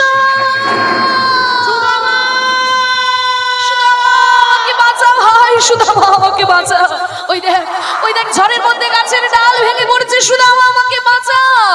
সুদামা ছুটতে ছুটতে এসে কৃষ্ণকে বুকের মধ্যে জড়িয়ে ধরেছে। ভাই আমি তোর কোনো ক্ষতি হতে দেব না কানাই। কানাইকে মাটির মধ্যে শুইয়ে দিয়ে সুদামা তার উপরে উপুর হয়ে শুয়ে পড়লো, আর ওই গাছের ডাল ভেঙে পড়লো সুদামার কাঁধের উপর।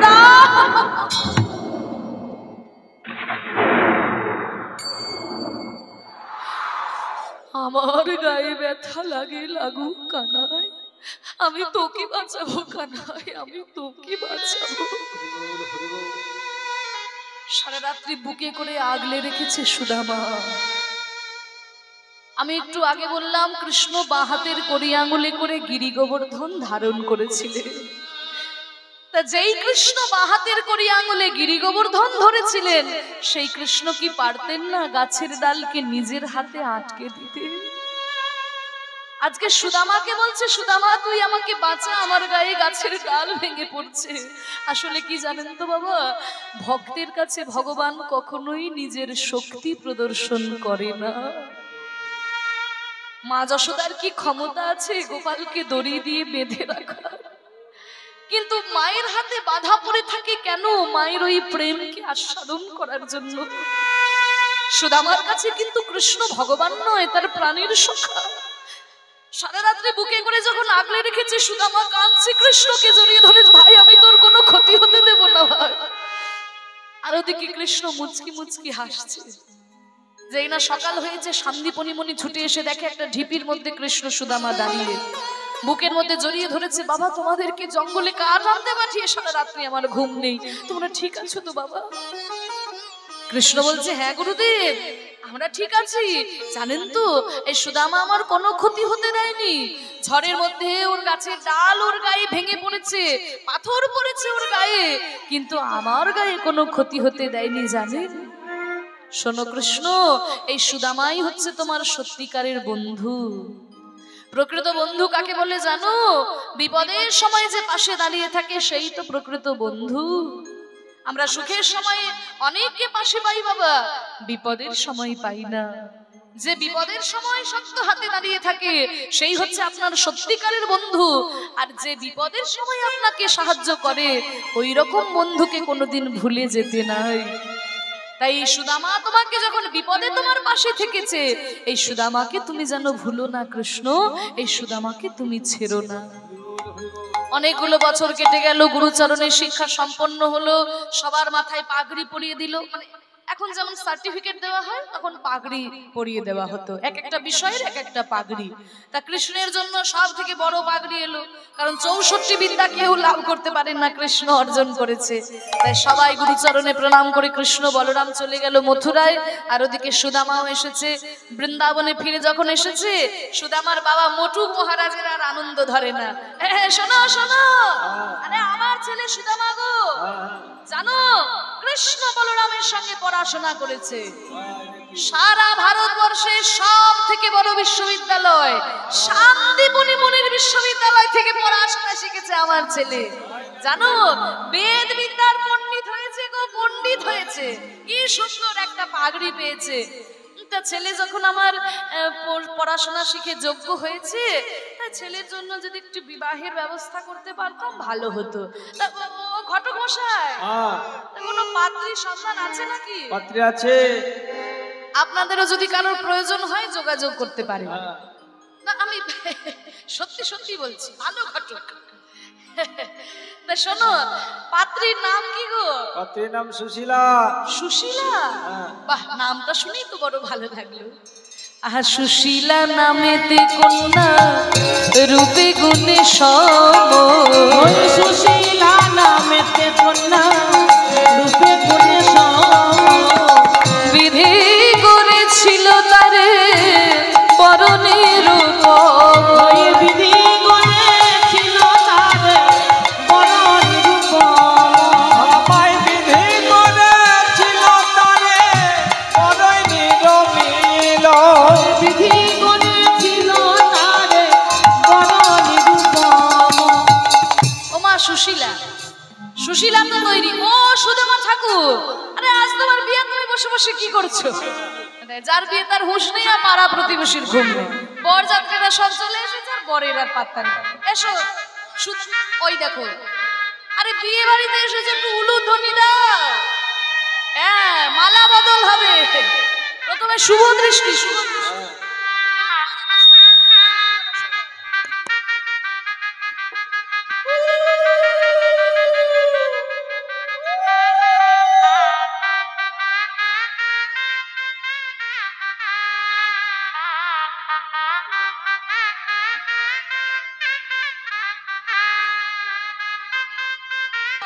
যদি দং হৃদয়ং মম তদস্তু হৃদয়ং তব। যদি দং হৃদয়ং মম তদস্তু হৃদয়ং তব। বিবাহ সম্পন্ন হয়েছে।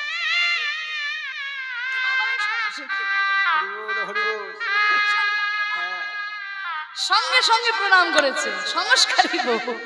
শুভ দিনে শুভক্ষণে বিবাহ হইল। হরিব। শুভ দিনে শুভক্ষণে বিবাহ হইল। আর পাড়া প্রতিবেশীর মনে আনন্দ বাড়িল। ওই পাড়া প্রতিবেশীর মনে আনন্দ বাড়িল। তাতে আনন্দ ধরে না, ওই সুদামার বিবাহেতে আনন্দ ধরে না।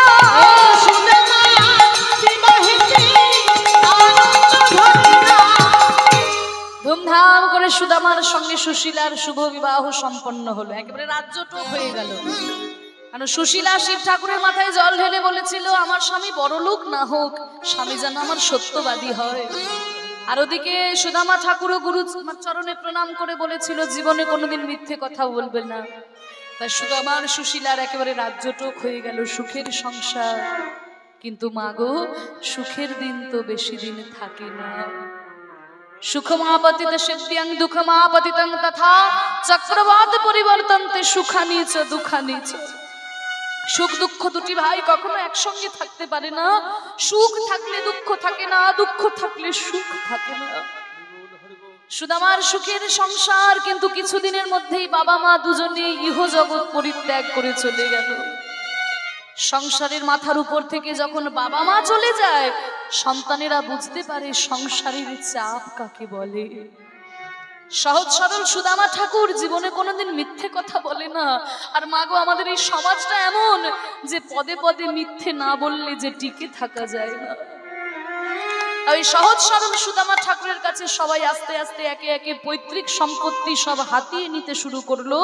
আর সব কিছু খোয়াতে খোয়াতে সুদামা একেবারে পথের ভিখারিতে পরিণত হয়ে গেল। ছাত্ররা তার কাছে বেদ বিদ্যা শিখতে আসে, কেউ দক্ষিণা দেয়, কেউ দেয় না। যেটুকু দক্ষিণা দেয় কোনো রকমই সুদামার সংসার চলে যায়। আর কত তুমি আমায় কাঁদাবে হরি, আর কত তুমি আমায় দুঃখ দেবে। এই সুদামার কান্না কিন্তু আমাদের সবার মাগো। বলো আবার কি খেলা খেলিবে শ্রীহরি, কি খেলা পড়িল মনে।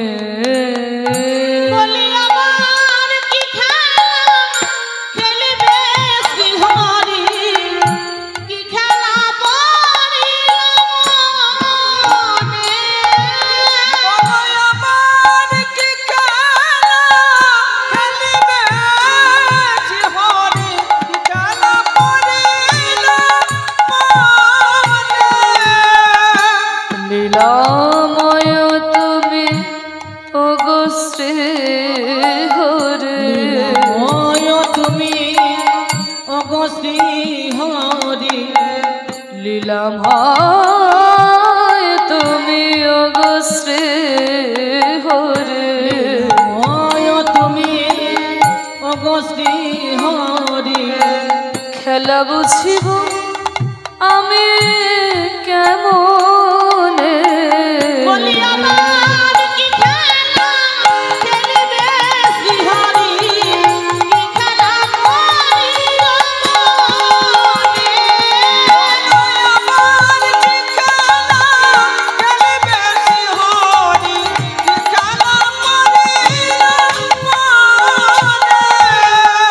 সুতা ধরে তুমি নাচাও পুতুল, সুতা ধরে তুমি নাচাও পুতুল। তাই কেউ হাসে কেউ কাঁদিয়া ব্যাকুল, নদীর কুল ভাঙিয়া করো ওই কুল,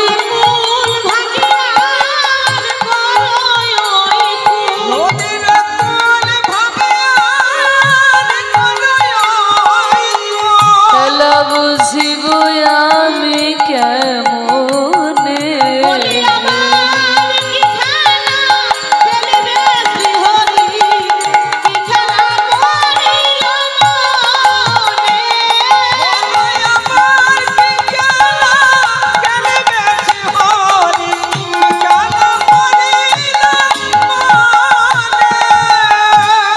সুশীলা এসে বলছে, স্বামী সংসারের অর্থ কষ্ট আপনাকে ব্যথা দিচ্ছে?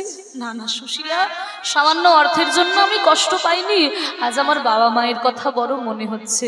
সুশীলা মনে মনে চিন্তা করলো, আমার স্বামী কষ্ট পাচ্ছে, যদি কোনোভাবে একটু আনন্দ দিতে পারতাম স্বামীকে। তখন সুশীলা বলল, স্বামী আমি শুনলাম নাকি আপনার বন্ধু কৃষ্ণ সম্প্রতি দ্বারকায় রাজত্ব স্থাপন করেছেন। সম্প্রতি দ্বারকা কুলে বৈশে যদুপতি, সম্পত্তি দ্বারকাপুরে বৈশে যদুপতি। আর কাঙালের ঠাকুর সে অগতির গতি,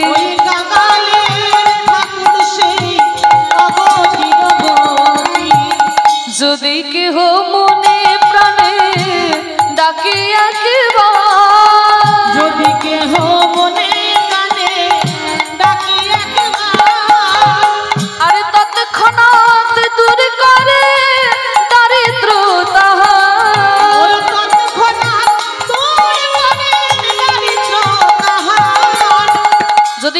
মনে প্রাণে তাকে ডাকতে পারে, তার দুঃখ দুর্দশা দূর হয়ে যায়। সুশীলা, তুমি কি আমাকে কৃষ্ণের কাছে চাইতে বলছো?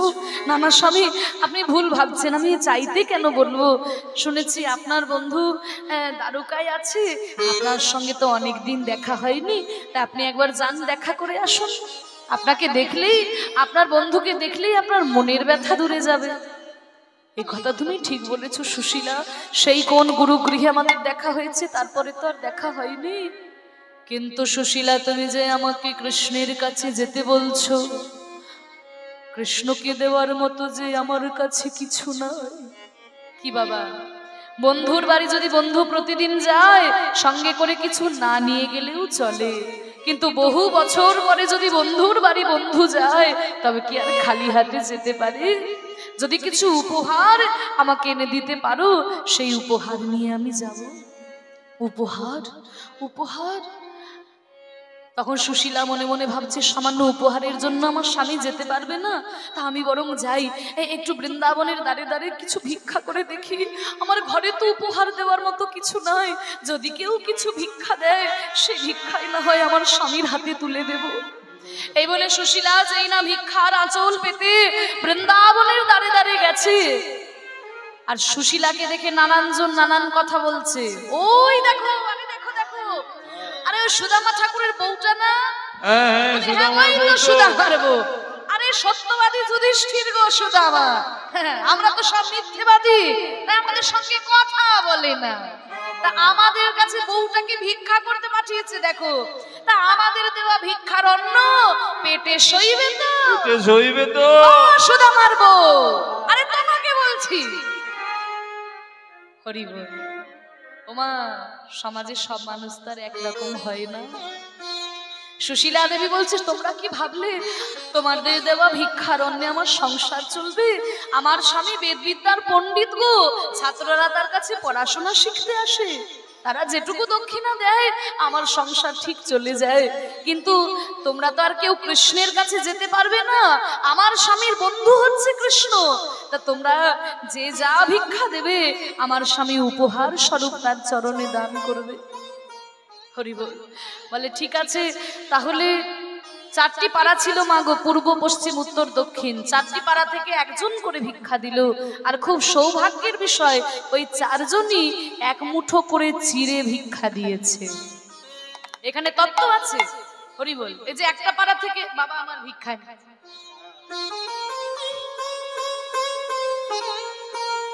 তবে আপনাদের কাউকে এখন ভিক্ষা দিতে আসতে হবে না। কীর্তনের শেষে আমি যখন আঁচল পেতে দাঁড়াবো, আপনারা তখন ভিক্ষা দেবেন। তো তখন 4 জন ভিক্ষা দিল, 4 জনই এক মুঠো করে চিড়ে ভিক্ষা দিল। তো দেখুন, ওই যে একটা পাড়া থেকে একজন ভিক্ষা দিল, ওই একজনের জন্যই কিন্তু সারা পাড়াটাই কৃষ্ণের রোষানল থেকে রক্ষা পেয়ে গেল। যদি একজনও না দিত, কৃষ্ণের রোষানলে কিন্তু ধ্বংস হয়ে যেত। আর একটা কারণ আছে, 4 জন 4টি কারণে ভিক্ষা দিল। ধর্ম, অর্থ, কাম, মোক্ষ। কেউ ধর্মের জন্য ভিক্ষা দিল, কেউ অর্থ লাভের আশায় ভিক্ষা দিল, কেউ কামনা বাসনা পরিতৃপ্তি করতে ভিক্ষা দিল, আর কেউ মোক্ষ লাভের আশায় ভিক্ষা দিল। তা সেই 4 মুঠো চিড়ে নিয়ে সুশীলা দেবী সুদামাকে বলছে, স্বামী, আমি সামান্য চিড়েটুকু জোগাড় করতে পেরেছি, এই চিড়েটাই না হয় আপনার বন্ধুকে উপহার দেবেন। এই বলে সেই শুকনো চিড়েটা আঁচলে বেঁধে আজকে চলেছে কৃষ্ণের কাছে সুদামা। हरे नाम का प्याला और हरे कृष्ण की हाला, ऐसी हाला बीत करके चला चले मत वाला। हरे नाम का प्याला और हरे कृष्ण की हाला, ऐसी हाला बीत करके चला चले मत वाला। हरि बोल।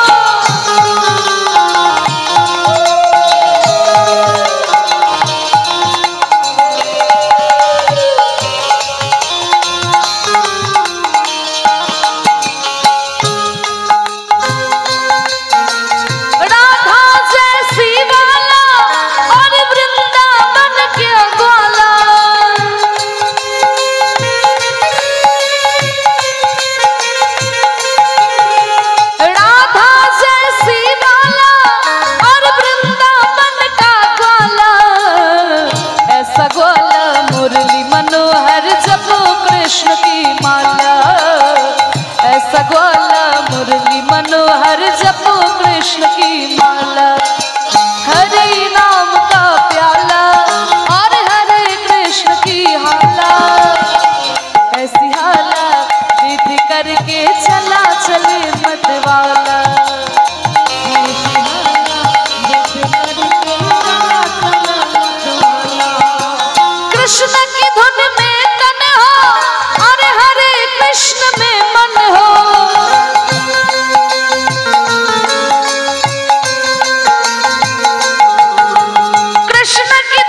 কৃষ্ণচন্দ্র কি দুষ্টের দমনকারী শিষ্টের পালনকারী রাজাধীরাজ কৃষ্ণচন্দ্র কি দ্বারকাধিপতি রাজাধীরাজ কৃষ্ণচন্দ্র কি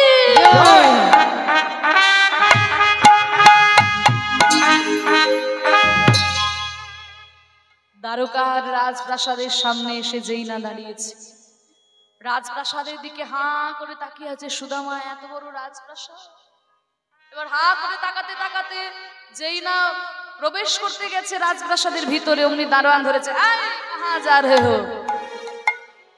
কোত্থেকে এসেছে? ভিখারি। কোথায় যাচ্ছ?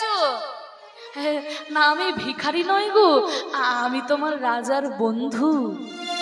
কি তোমার কি মাথাটা একেবারে খারাপ হয়ে গেছে নাকি? ভিক্ষা নিতে এসেছো, ভিক্ষা নাও নি, তাড়াতাড়ি এখান থেকে যাও। রাজার বন্ধু, রাজার বন্ধু, কত বড় বড় রাজা, কত বড় বড় জমিদার, ভিখারি এসে বলে রাজার বন্ধু। যাও, দেখা হবে না। না না, তোমাদের রাজাকে গিয়ে বলো না তার বন্ধু সুদামা এসেছে, সে যদি চিনতে না পারে আমি এক্ষুনি চলে যাব। কি তোমার বন্ধু আমাদের রাজা? হ্যাঁ। শোনো শোনো, অত আমার বেশি কথা বলার সময় নেই, যাও এখান থেকে ফিরে যাও। যাও যাও না, তোমার কি একটি তোমার পায়ে ধরে বলছি, একটিবার বলো, সে যদি চিনতে না পারে আমি এক্ষুনি চলে যাব, একটিবার বলো তাকে গিয়ে। আর তোমাকে নিয়ে তো মহা মুশকিলে পড়লাম। ঠিক আছে ঠিক আছে, এখানে দাঁড়াও, যেন ভিতরে যাবে না। না না, আমি কোথাও যাব না। এবার সেই দারোয়ান গিয়ে কৃষ্ণচন্দ্রর কাছে গেছে। মহারাজ বলো দারোয়ান, কি সংবাদ এনেছো? আর বলবেন না মহারাজ, ভিখারিতে ভিখারিতে আজকাল দেশটা একেবারে ছেয়ে গেল। আজকাল আবার ভিখারিরা নতুন ফন্দি আনতে শুরু করেছে, জানেন? আরে কি হলো কি? আরে আবার আজকে কোত্থেকে একটা ভিখারি এসেছে, বলে আপনার বন্ধু। কত বারণ করলাম, কিছুতেই কথা শুনে না। কি বলি বলুন তো মহারাজ? শোনো দারোয়ান, ভাগ্যগুণে আমি যেমন রাজা হয়েছি, ভাগ্যদোষে আমার কোনো বন্ধু ভিখারি হয়ে যেতেই পারে। আমার সব বন্ধুর নামই আমার মনে আছে। তার কি নাম বলো? তা আমার বন্ধু হলে আমি নিশ্চয়ই চিনতে পারবো। হ্যাঁ হ্যাঁ, কি যেন আপনার নাম বললো? সুদামা। সুদামা? কি আমার সুদামা এসেছে আমার কাছে, আমার সুদামা এসেছে আমার কাছে। ওরে সুদামা রে,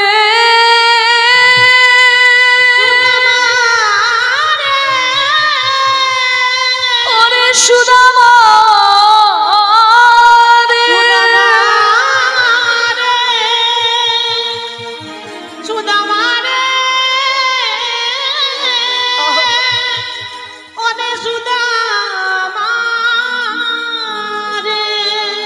সিংহাসন থেকে নেমে ছুটতে ছুটতে যাচ্ছে, অঙ্গের বসন খুলে পড়ে যাচ্ছে কৃষ্ণের।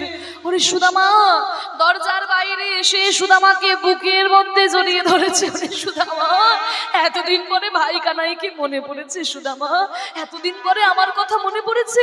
তুই এখানে বাইরে দাঁড়িয়ে আছিস কেন ভাই? আমার দারোয়ান তোকে ভেতরে যেতে দেয়নি। এদেরকে নিয়ে কি করি বলতো ভাই? চল, কিছু মনে করিস না ভাই, আয় আয় আমার সঙ্গে ভিতরে আয়। বুকের মধ্যে জড়িয়ে ধরে টানতে টানতে নিয়ে গেল সুদামাকে। আর এইটা দেখে তো একেবারে দারোয়ানের মাথায় হাত। সর্বনাশ! হ্যাঁ, এই ভিখিরিটা রাজার বন্ধু। ভাগ্যিস দু একটা চর থাপ্পড় বসিয়ে দিই, নয় আমার চাকরিটাই চলে যেত। আজকে সুদামাকে নিয়ে কৃষ্ণচন্দ্র রাজপ্রাসাদের ভিতরে গেছে। তোকে কতদিন পরে দেখলাম ভাই, এতদিন পরে মনে পড়েছে। আর এতদিন তোর মনে পড়েনি? ওগো তোমরা কে কোথায় আছো গো? বৃন্দাবন থেকে আমার সখা এসেছে সুদামা, তাকে বসার ব্যবস্থা করো, একটু জল টল নিয়ে এসো। এই সুদামা, তোকে কোথায় বসতে দেবো বলতো ভাই? তোকে কোথায় বসতে দি?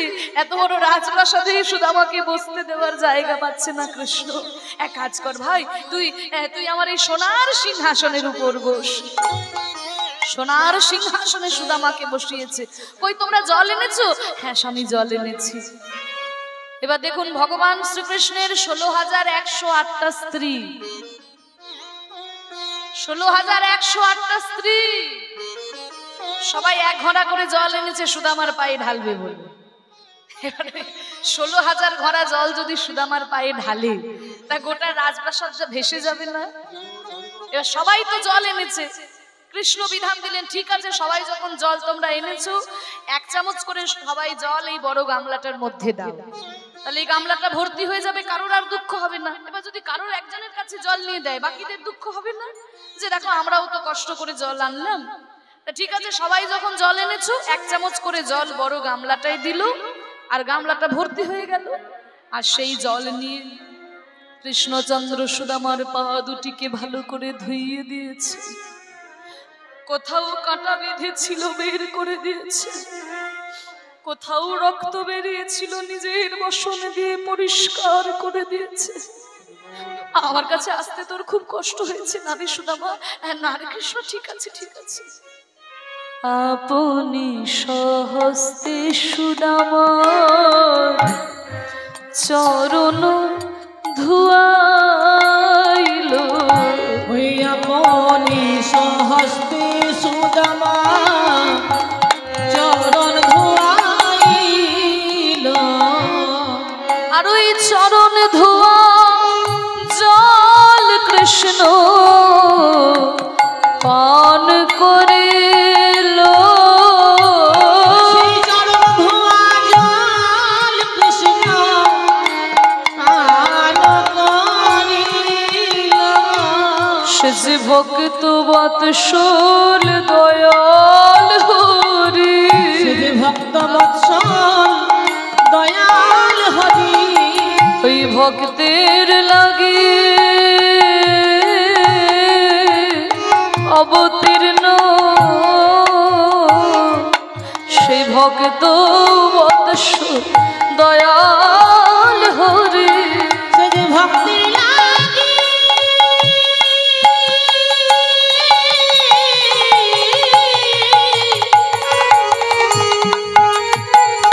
সে যে ভক্তির লাগি অবতীর্ণ, সে যে ভক্ত বৎসল দয়াল হরি। নিজের হাতে সুদামার চরণ দুটিকে ধুইয়ে দিয়ে সেই চরণ ধোয়া জল কৃষ্ণ পান করলেন। ওরে সুদামা, তোর আমার কাছে এসেছিস কত দূর থেকে, তোর খুব কষ্ট না? না কৃষ্ণ, এক কাজ কর সুদামা, তোর এই বসনগুলো তুই রাখ, আমার এই রাজবস্ত্রগুলো তুই পর। আরে না রে কৃষ্ণ, ঠিক আরে পর বলছি। জোর করে সুদামাকে নিজের রাজবস্ত্রগুলো পরিয়েছে, সোনার থালায় কত দ্রব্য বঞ্জন দিয়ে সেবা দিয়েছে, সোনার পালঙ্কে ঘুমোতে দিয়েছে মাগো। তা যেই সুদামার মাটির মেঝেতে ঘুমানো অভ্যাস, তার সোনার খাটে ঘুম আসে। সারা রাত্রি জেগে জেগে কাটিয়েছে। যেই না সকাল হয়েছে, তখন কৃষ্ণ এসে বলছে, হ্যাঁ রে সুদামা, তুই কাল থেকে এসেছিস, তোর সঙ্গে দুটো কথাই বলা হয়নি। হ্যাঁ রে সুদামা, তুই ভালো আছিস তো? হ্যাঁ কৃষ্ণ, আমি ভালো আছি। তুই বিবাহ করেছিস? হ্যাঁ আমি বিবাহ করেছি। আচ্ছা, তোর স্ত্রী তোর মনের মতো হয়েছে তো? মানে বাবা কীর্তন শুনতে ভালোবাসে, আর মা যদি হিন্দি সিরিয়াল ছাড়া আর কিছুই ভালো না বাসে, তাহলে তো হবে না। দুজনকেই একই পথের পথিক হতে হবে। সহধর্মিনী মানে কি? স্বামীর ধর্মে যিনি সহযোগিতা করেন তিনিই তো সহধর্মিনী। তা তোর স্ত্রী তোর মনের মতো হয়েছে তো? বলে হ্যাঁ রে, সেই তো আমাকে তোর কাছে পাঠিয়েছে। বলে বাহ। তা আচ্ছা, তোর গুরুদেবের কথা মনে আছে সুদামা? বলে গুরুদেবকে কি আর কখনো ভোলা যায়? শোন, আমাদের জীবনে আমরা 3 রকমের গুরুকে পাই, জানিস সুদামা? সুদামা বলছে, কানাই আমি তো জানতাম গুরু 2 প্রকারের, দীক্ষা গুরু আর শিক্ষা গুরু। তুই বলছিস 3 রকমের গুরু, তাহলে 3 রকমের গুরু কে কে? শুনে রাখ সুদামা, আমি তোকে বলে রাখি, আমাদের প্রথম গুরু কে জানিস? জনক প্রথম গুরু, আমাদের জন্ম যাহা হইতে। এই জনক প্রথম গুরু, জন্ম যাহা হইতে। ওই পিতা মাতা আদি গুরু কহিনু সাক্ষাৎ। ওই পিতা মাতা আদি গুরু কহিনু সাক্ষাৎ। আমাদের প্রথম গুরু হচ্ছে আমাদের বাবা মা, আমাদের পিতা মাতা, কারণ তাদের কাছে আমাদের জীবনের প্রথম শিক্ষাটা শুরু হয়। তাই গুরুদেবকে যেমন কোনোদিন অসম্মান করতে নাই, গুরুদেবকে কখনো কটু কথা বলা উচিত নয়, ঠিক তেমনি আমাদের পিতামাতা যেহেতু প্রথম গুরু, তাই পিতামাতাকে কোনোদিন দুঃখ দিতে নাই, পিতামাতাকে কোনোদিন অসম্মান করতে নাই। তিনি হচ্ছেন আমাদের প্রথম গুরু। তারা দ্বিতীয় গুরুকে, দ্বিতীয়তে গুরু রূপে বৈষ্ণব ব্রাহ্মণ। দ্বিতীয়তে গুরু রূপে বৈষ্ণব ব্রাহ্মণ।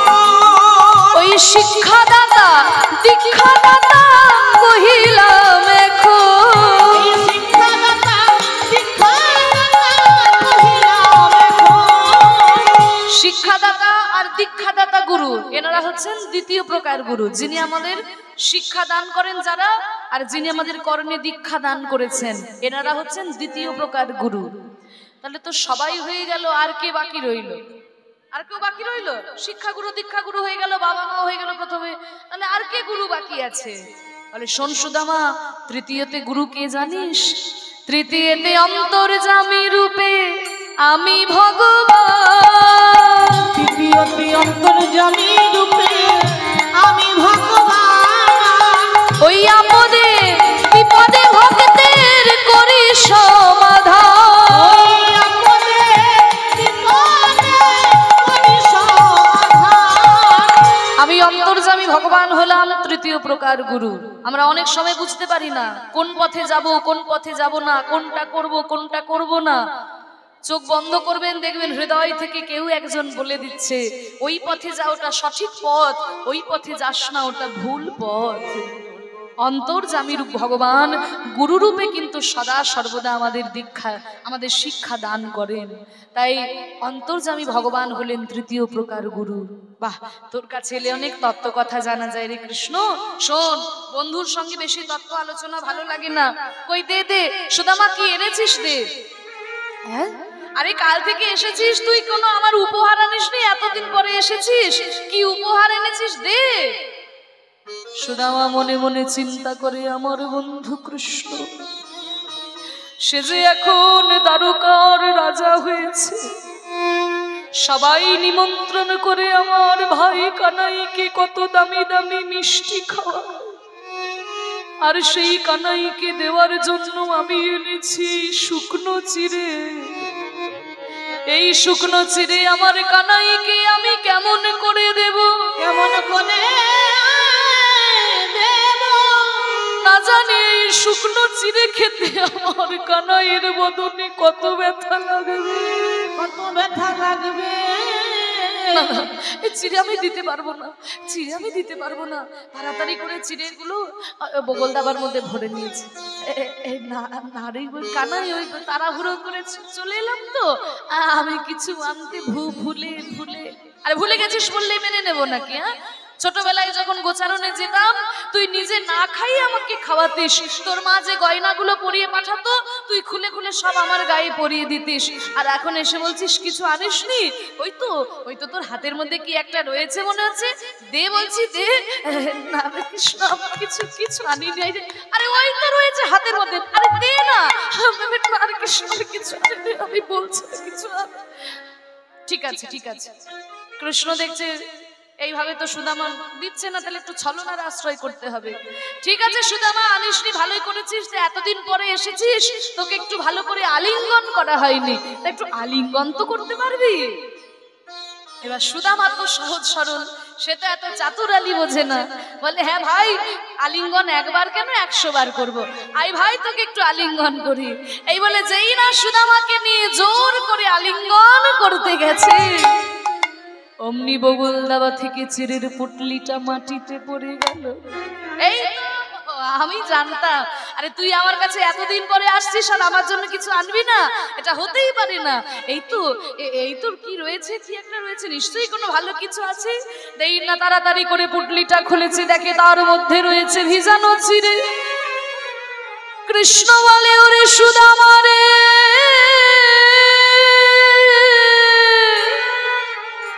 তুই আমায় কত ভালোবাসিস রে সুদামা, যেদিন থেকে রাজা হয়েছি সবাই নিমন্ত্রণ করে শুধু মিষ্টি খাওয়ায়, আরে দিন রাত মিষ্টি খেতে খেতে আমার মুখে যেন আর কোনো স্বাদ নাই।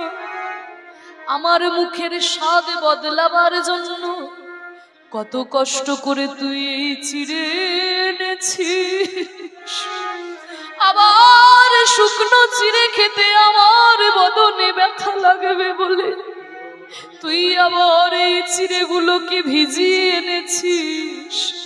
সুদামা বলে ওরে কৃষ্ণ রে, ওরে কৃষ্ণ রে, আমি তো চিড়ে ভিজিয়ে আনি নাই, আমার নয়ন জলে চিড়ে ভিজে জলে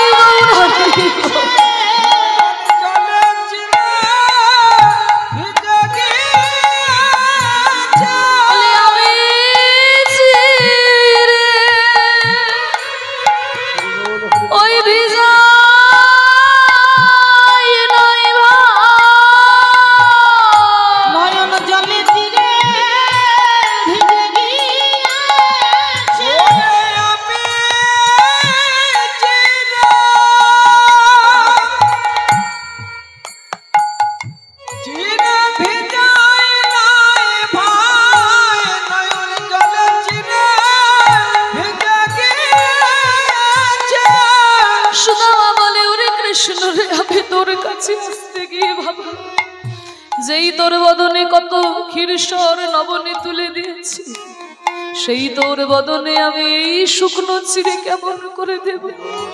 তাই আমার নয়নের জলে চিড়েগুলো ভিজে গেল।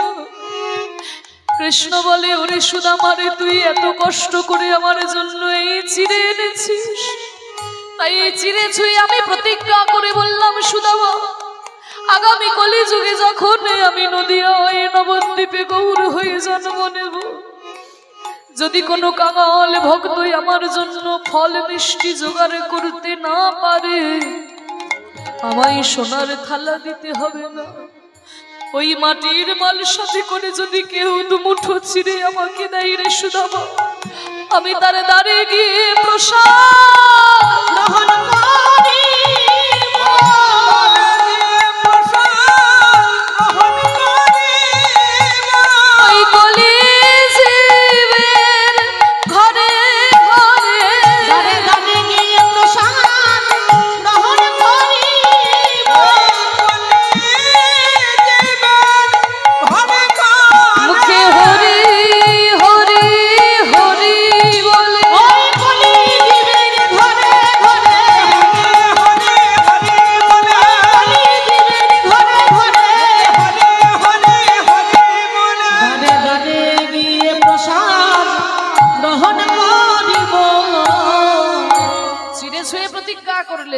ওই জন্য দেখবেন যে কোনো জায়গায় 24 প্রহরে যখন মহাপ্রভুকে আনা হয়, ওই বড় ভোগের দিনে মাটির মাল সাথে করে কিন্তু চিড়ে ভোগ দেওয়া হয়।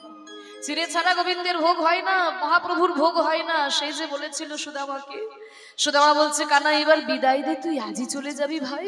হ্যাঁ, তোর কোনো অভাব নেই তো, তুই ভালো আছিস তো? ওরে ভগবান কৃষ্ণ যার বন্ধু, তার আবার কিসের অভাব? সুদামা, তুই একবার বল, তুই একবার বললে আমার সর্বস্ব দিয়ে দেব। কিন্তু সুদামা তো কিছু চাইবে না।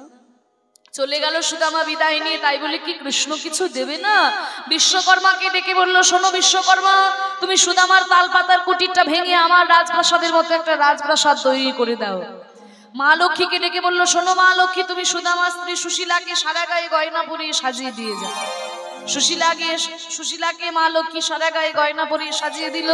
আর ওদিকে বিশ্বকর্মা রাজপ্রাসাদ তৈরি করে দিয়েছে। আর মা গো ওদিকে চিড়ে নিয়ে টানাটানি পড়ে গেছে। মানে এক মুঠো চিড়ে গোবিন্দ খেয়েছে, 3 মুঠো পড়ে আছে। এবার ওই 3 মুঠো যখন খেতে গেছে, রুক্মিণী এসে বলছে, স্বামী আর আপনি চিড়ে খাবেন না কেন? এই যে আপনি চিড়ে খেয়েছেন, চিড়ে তো লক্ষ্মী সব সুদামার ঘরে চলে গেছে। যদি আপনি আরো চিড়ে খেয়ে নেন, আমরাও তো লক্ষ্মীর রূপ, একে একে আমাদেরও সুদামার ঘরে গিয়ে পড়ে থাকতে হবে। আর আপনি চিড়ে খাবেন না? আপনার অনেক বড় সংসার, আমায় দিন, আমি প্রসাদ করে সবাই দিই। এবার মা রুক্মিণী একটু একটু করে যখন প্রসাদ করে সবাইকে দিচ্ছে, কোথায় ছিল নারদ মুনি? এসে বলছে, ও মা রুক্মিণী, এখানে কি দেওয়া হচ্ছে গো? আর ওই সুদামার চোখের জলে ভিজানো চিড়ে কৃষ্ণ প্রসাদ করেছে না, সেই প্রসাদ। আরে আমি তো তোমাদের বিয়েতে কত সাহায্য করেছিলাম, মনে আছে? আমি দাঁড়িয়ে থেকে তোমাদের বিয়ে দিয়েছিলাম, আমি নারদ মুনি। বলে, আপনাকে কি ভোলা যায়? তাহলে আমাকে একটু প্রসাদ দেবেন না? আমি তো মুনি ঋষি মানুষ, আমি কি আর নিজের হাতে দিতে পারি? তবে চিড়ে তো খুব অল্প, আপনি বরং একটা চিড়ে একটুখানি ভেঙে নিন। এবার একটা চিড়ে একটুখানি যখন ভেঙে নিয়েছে নারদ, এক কণা প্রসাদ যখন নারদ পাইল,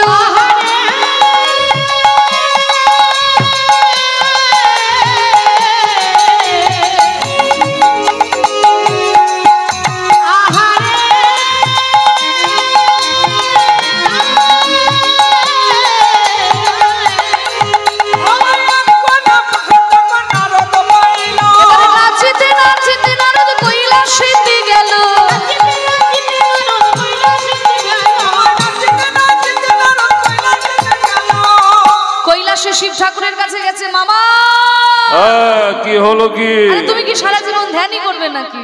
আমার ধ্যান করাই কাজ। আর ওদিকে কি হচ্ছে তুমি খোঁজ খবর নেবে না? আমার সব অফিসার ফিট করা আছে। অফিসার?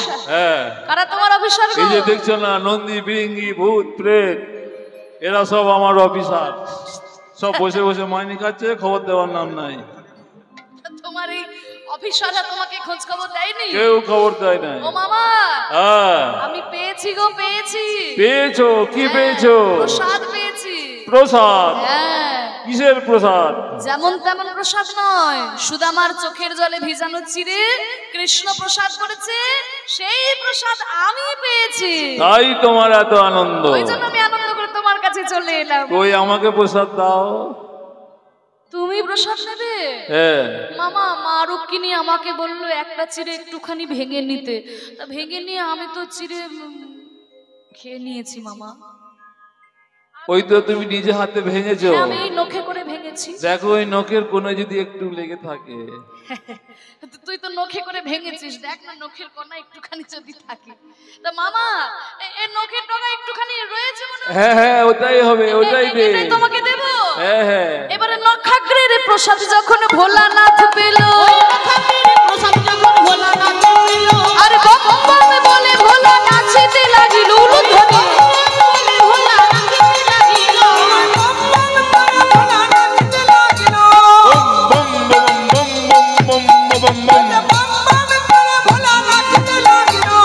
আনন্দ ধরে না ওই নখাগ্রের প্রসাদ পেয়ে, আনন্দ ধরে না ওই বম বম বলে ভোলা নাচিতে লাগিল।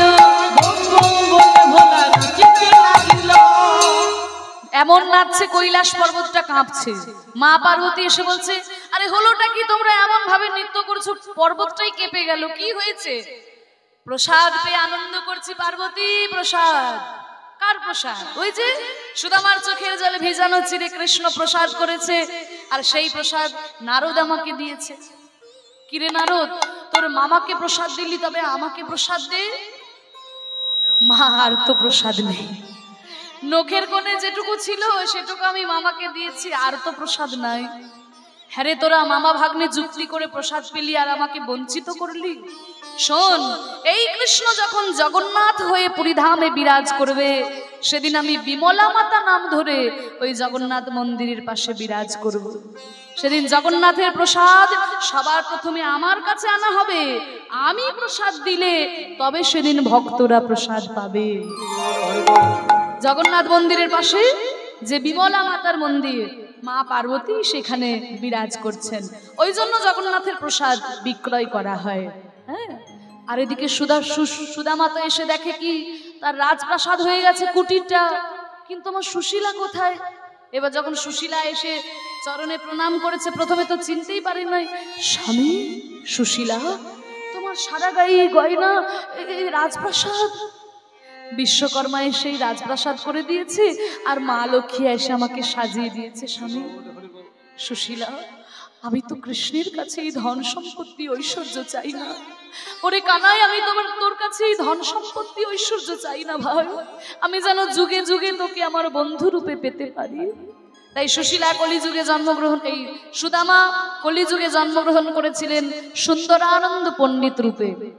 সুন্দরানন্দ পণ্ডিত বন্দি বড় আসে, ফুটালো কদম্ব পুষ্প জাম্বিরের গাছে।